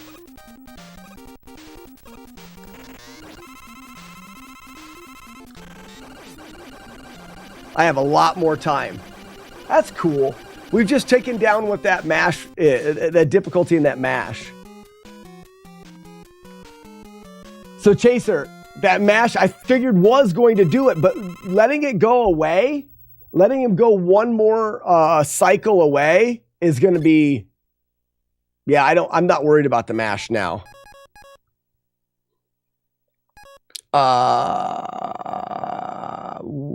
The other thing that I could do, yeah. Let's say I could pause and get the mash warmed up, but I'm not going to do that. I'm fine with the way it is. Yeah, it's pretty solid.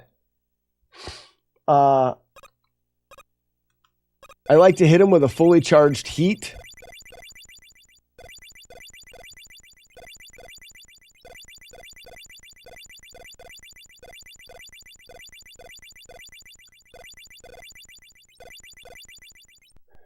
With a fully charged heat first and then switch to metal.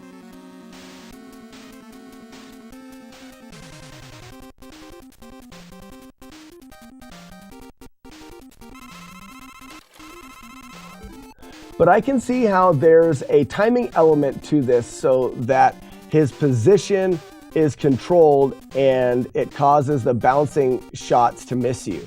I've never got the bouncing shots to miss me. The Silverhawk, for me, I am so terrible at avoiding those bouncing. I'm much more likely to kill them before they get to me. But allowing him to go one more throw away from me allows me a little bit more time to get that mash in, and it doesn't even require a hard mash. The problem that I was getting before is I needed to start mashing so quickly that I'd often throw a couple up. And those I have to leave the screen before the mash hits. I saw a video of a guy who did the Willy fight damageless without mashing and without crash bombs. He dodged the balls using item 1. Yeah, and I don't know if I can see, so he's using item 1 and then getting all the way to the top. And then when item 1 falls, he falls down and shoots a couple and uses item 1 to avoid. You know something, Ian? I should look into that. You're still controlling his position, but so you can mash more rather than messing with the aim. Yeah. So by letting him go one more away, Silverhawk, his life will tally up, and then I can't hit him, but he can't hit me because we're farther away, but I can hold up and to the right and start running, and then visually know when I need to start mashing, so that I don't miss him at all, and I know that I'm not shooting up because I'm holding over in the right. When I do it in the spot that he is at the beginning, then I need to be mashing as soon as I can. By letting him be far away, I can't mash as soon as I can because I would miss. I need to hold up and right, run a little bit, and then I can time that first shot. Fully charged heat will blow the first wave instantly. And then a well-placed crash bomb will end the second wave? What?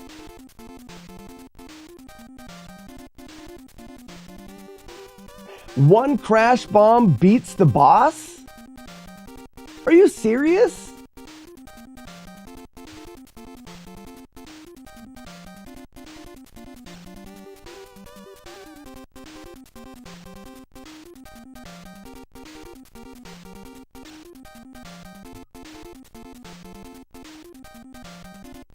But you have to hit it right. Or you just switch to mash if you miss. Hold on, I want to, because I can have one crash left over. But I like the way that I'm doing that where I don't have one crash left over.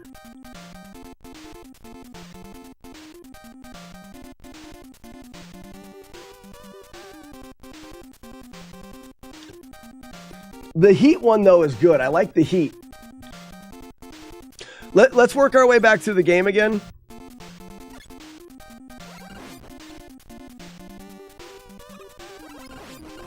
Hold on. I was doing it this way. Oh, no. I go.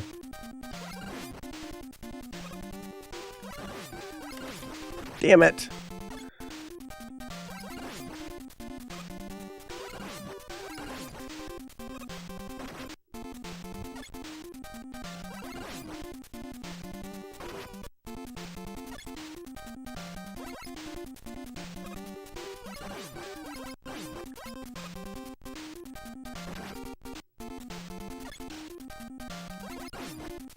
Damn you.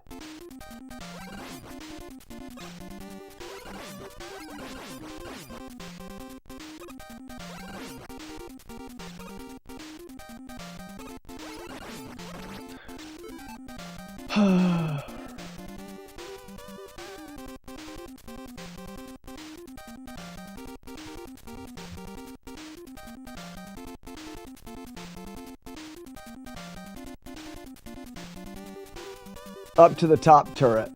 Yeah, Ian, that's what I was doing. I have a strategy that saves a crash bomb. I do have a strategy that doesn't, but I don't want to have to.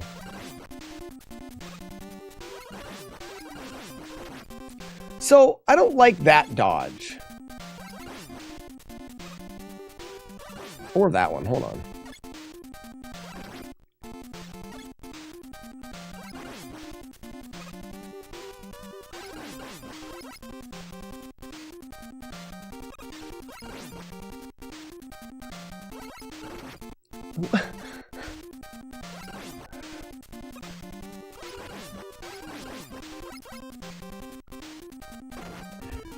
I have never had a harder time focusing on a boss than this guy.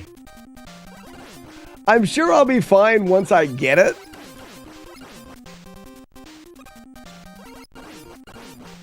But he gives me the shits.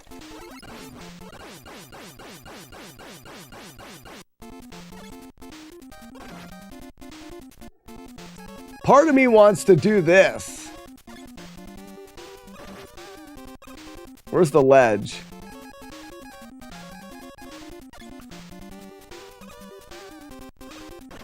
And like get up here and fight him up here.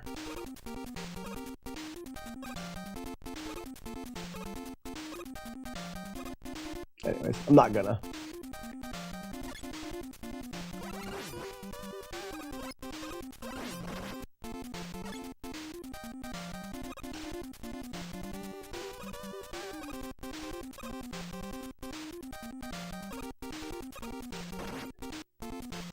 So it's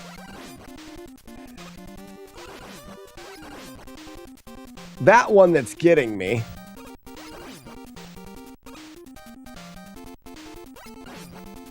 He shoots down.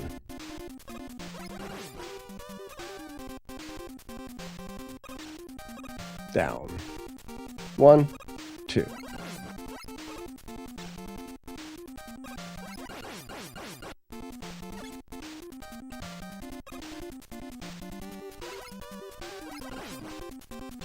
Will he ever hit me running underneath him?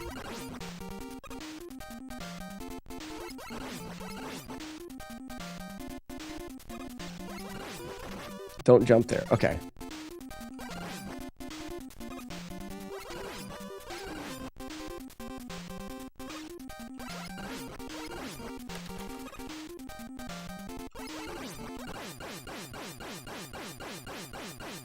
Yeah, Silverhawk, his timing is fixed and his pattern is fixed. It's not hard. It's like the lights in the background and in my brain. It's stupid. Has a little bit to do with me just being an idiot. It's not a hard fight. I just can't feel it to start. For a long time, I thought the floor moved. And I'm like, I'm fighting this floor. It doesn't even move. I just thought it did.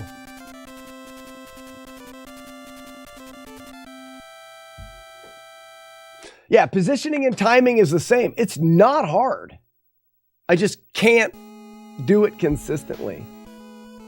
I'm going to grab a drink. Be right back.